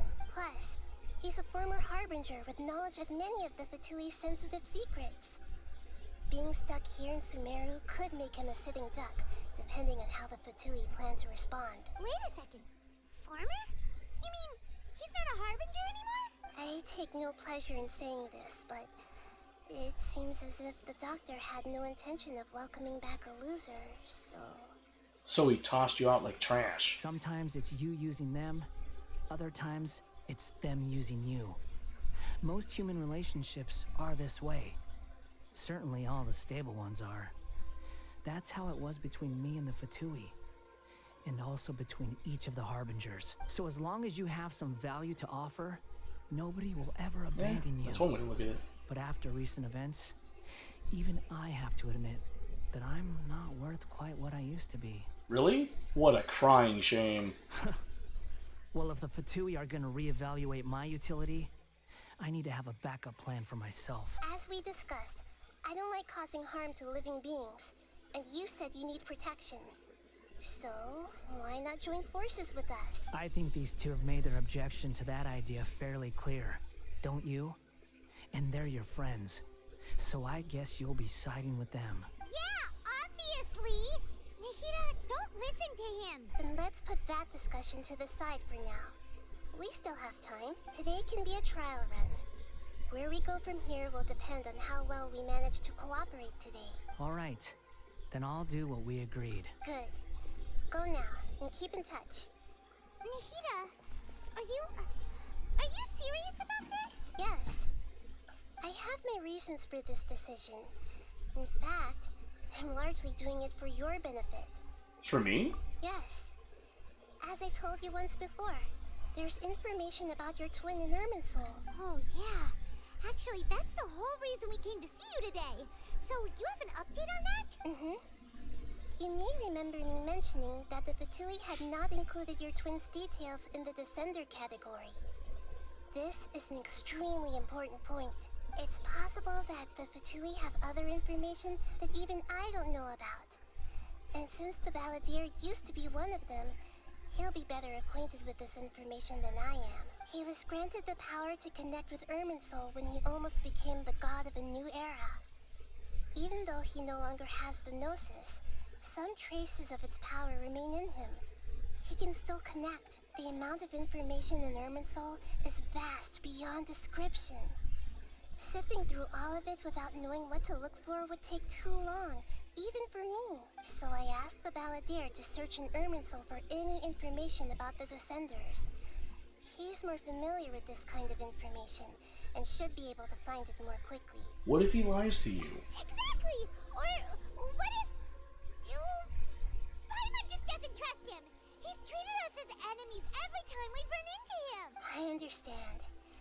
But sometimes, everything is dictated by which side you're on. How things will go in the future depends on what information he brings back. And Traveler, I know what your heart desires most of all. Our minds have connected several times before. There is a corner of your heart reserved for an intense longing. A feeling of being all alone in the dark, searching for the one candle whose light still burns. As Sumeru's deity, it is my responsibility to be on guard against the Balladeer. But as someone who counts you as a friend, I want to do something for you. If this deal with the Balladeer can give you the answers you've been longing to find, then it's worth it. Thank you, Nahida. You are really good at getting what you want. It's my pleasure, really. You're Sumeru's hero. You've more than earned it. Paimon's still worried about this idea. Is there anything we can do to help? I was going to contact you about that, but then you suddenly showed up on your own accord. Seems like we have a telepathic connection. In fact, I was going to ask you to supervise the Balladeer on my behalf while he carries out the task I assigned. Even though he only has a fraction of his full power left, that's still a fraction of a former Harbinger. If you could accompany him, it would put my mind at ease. Of course, I'll be there to help guide you through Irminsul from the outside. Got it. I'm glad to be able to help. Great. Thank you. Prepare yourselves. I'm going to transport you into Irminsul. Oh, whoa, whoa, whoa, whoa, whoa, whoa, whoa, whoa. Wow. It looks pretty different here compared to last time. Oh, yeah. The colors are gentler. Guess that must be because Sumeru's at peace now. Alright, we're in Irminsul. Look at that. Hot on my heels. You know, you didn't have to cut your catch-up short just to keep me company. Oh, but I guess you panicked when you realized that I might enter Irminsul ahead of you. Nahida sent me to babysit you. Shut your beak, jailbird! No way a prisoner gets to be so smug! I understand that prisoners have to put up with harassment from the guards. But right now, I'm on temporary release. So maybe you should think about backing off a little. Sounds like a successful rendezvous. I need to be quite clear about something. In a few moments, you'll be entering into the innermost region of Irminsul. It is an environment like no other, and the most important place in all of Sumeru. Unlike anywhere else, Irminsul's inner region consists exclusively of torrents of information. You must put aside your differences and be extremely careful as you navigate your way through. I know there are many grievances between you, on both sides, but it is essential that you remain calm after entry. This is as much for your own safety as anything else. Understood. Fine. Let's call it truce. But only until this mission's over. Let's cut each other a little slack, shall we? We are gonna be traveling together after all. Per my agreement with Lesser Lord Kusanali, I'll be at the front. It's my job to lead the way and get rid of any obstacles in our path. All you have to do is keep your pretty eyes open and try not to fall behind. You sure are confident. Paimon will give you that. You make it sound like you're even more experienced at adventuring than us. If there are no further objections, I suggest we get going. Or did you need some time to mentally prepare yourselves? Ew! Ugh, the snark on this guy. It's unbearable. There's no need for all the biting sarcasm. Focus on doing your job. We can start now. Irminsul access granted. Initiating connection procedure. Is this a small sapling? Oh, darn it! Come on, let's catch up with him.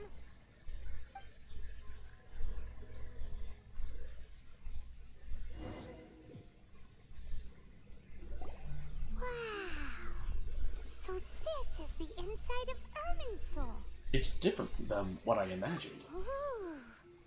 Paimon's never seen anything like this. And it feels like a sacred place. Irminsul is closely intertwined with the entirety of Teyvat. Every bit of information flowing here means something. Pick your jaws up off the floor. It's time to go. Why is it that Paimon just wants to do the opposite of everything he says? Lesser Lord Kusanali, we will now proceed to the heart of Irminsul. Can you still sense where the heart of Irminsul is? Yes. Permission to begin searching for information there? Permission granted. Go ahead. Let's go. Stay close. Don't go running off. Hey, so say we did go running off in here. What would happen? What are you smirking at? I was just imagining the look on your travel companion's face if you went and got lost. Anything's possible in here. You can't rule anything out. So if you want to stay safe, your best option is to stick close to me.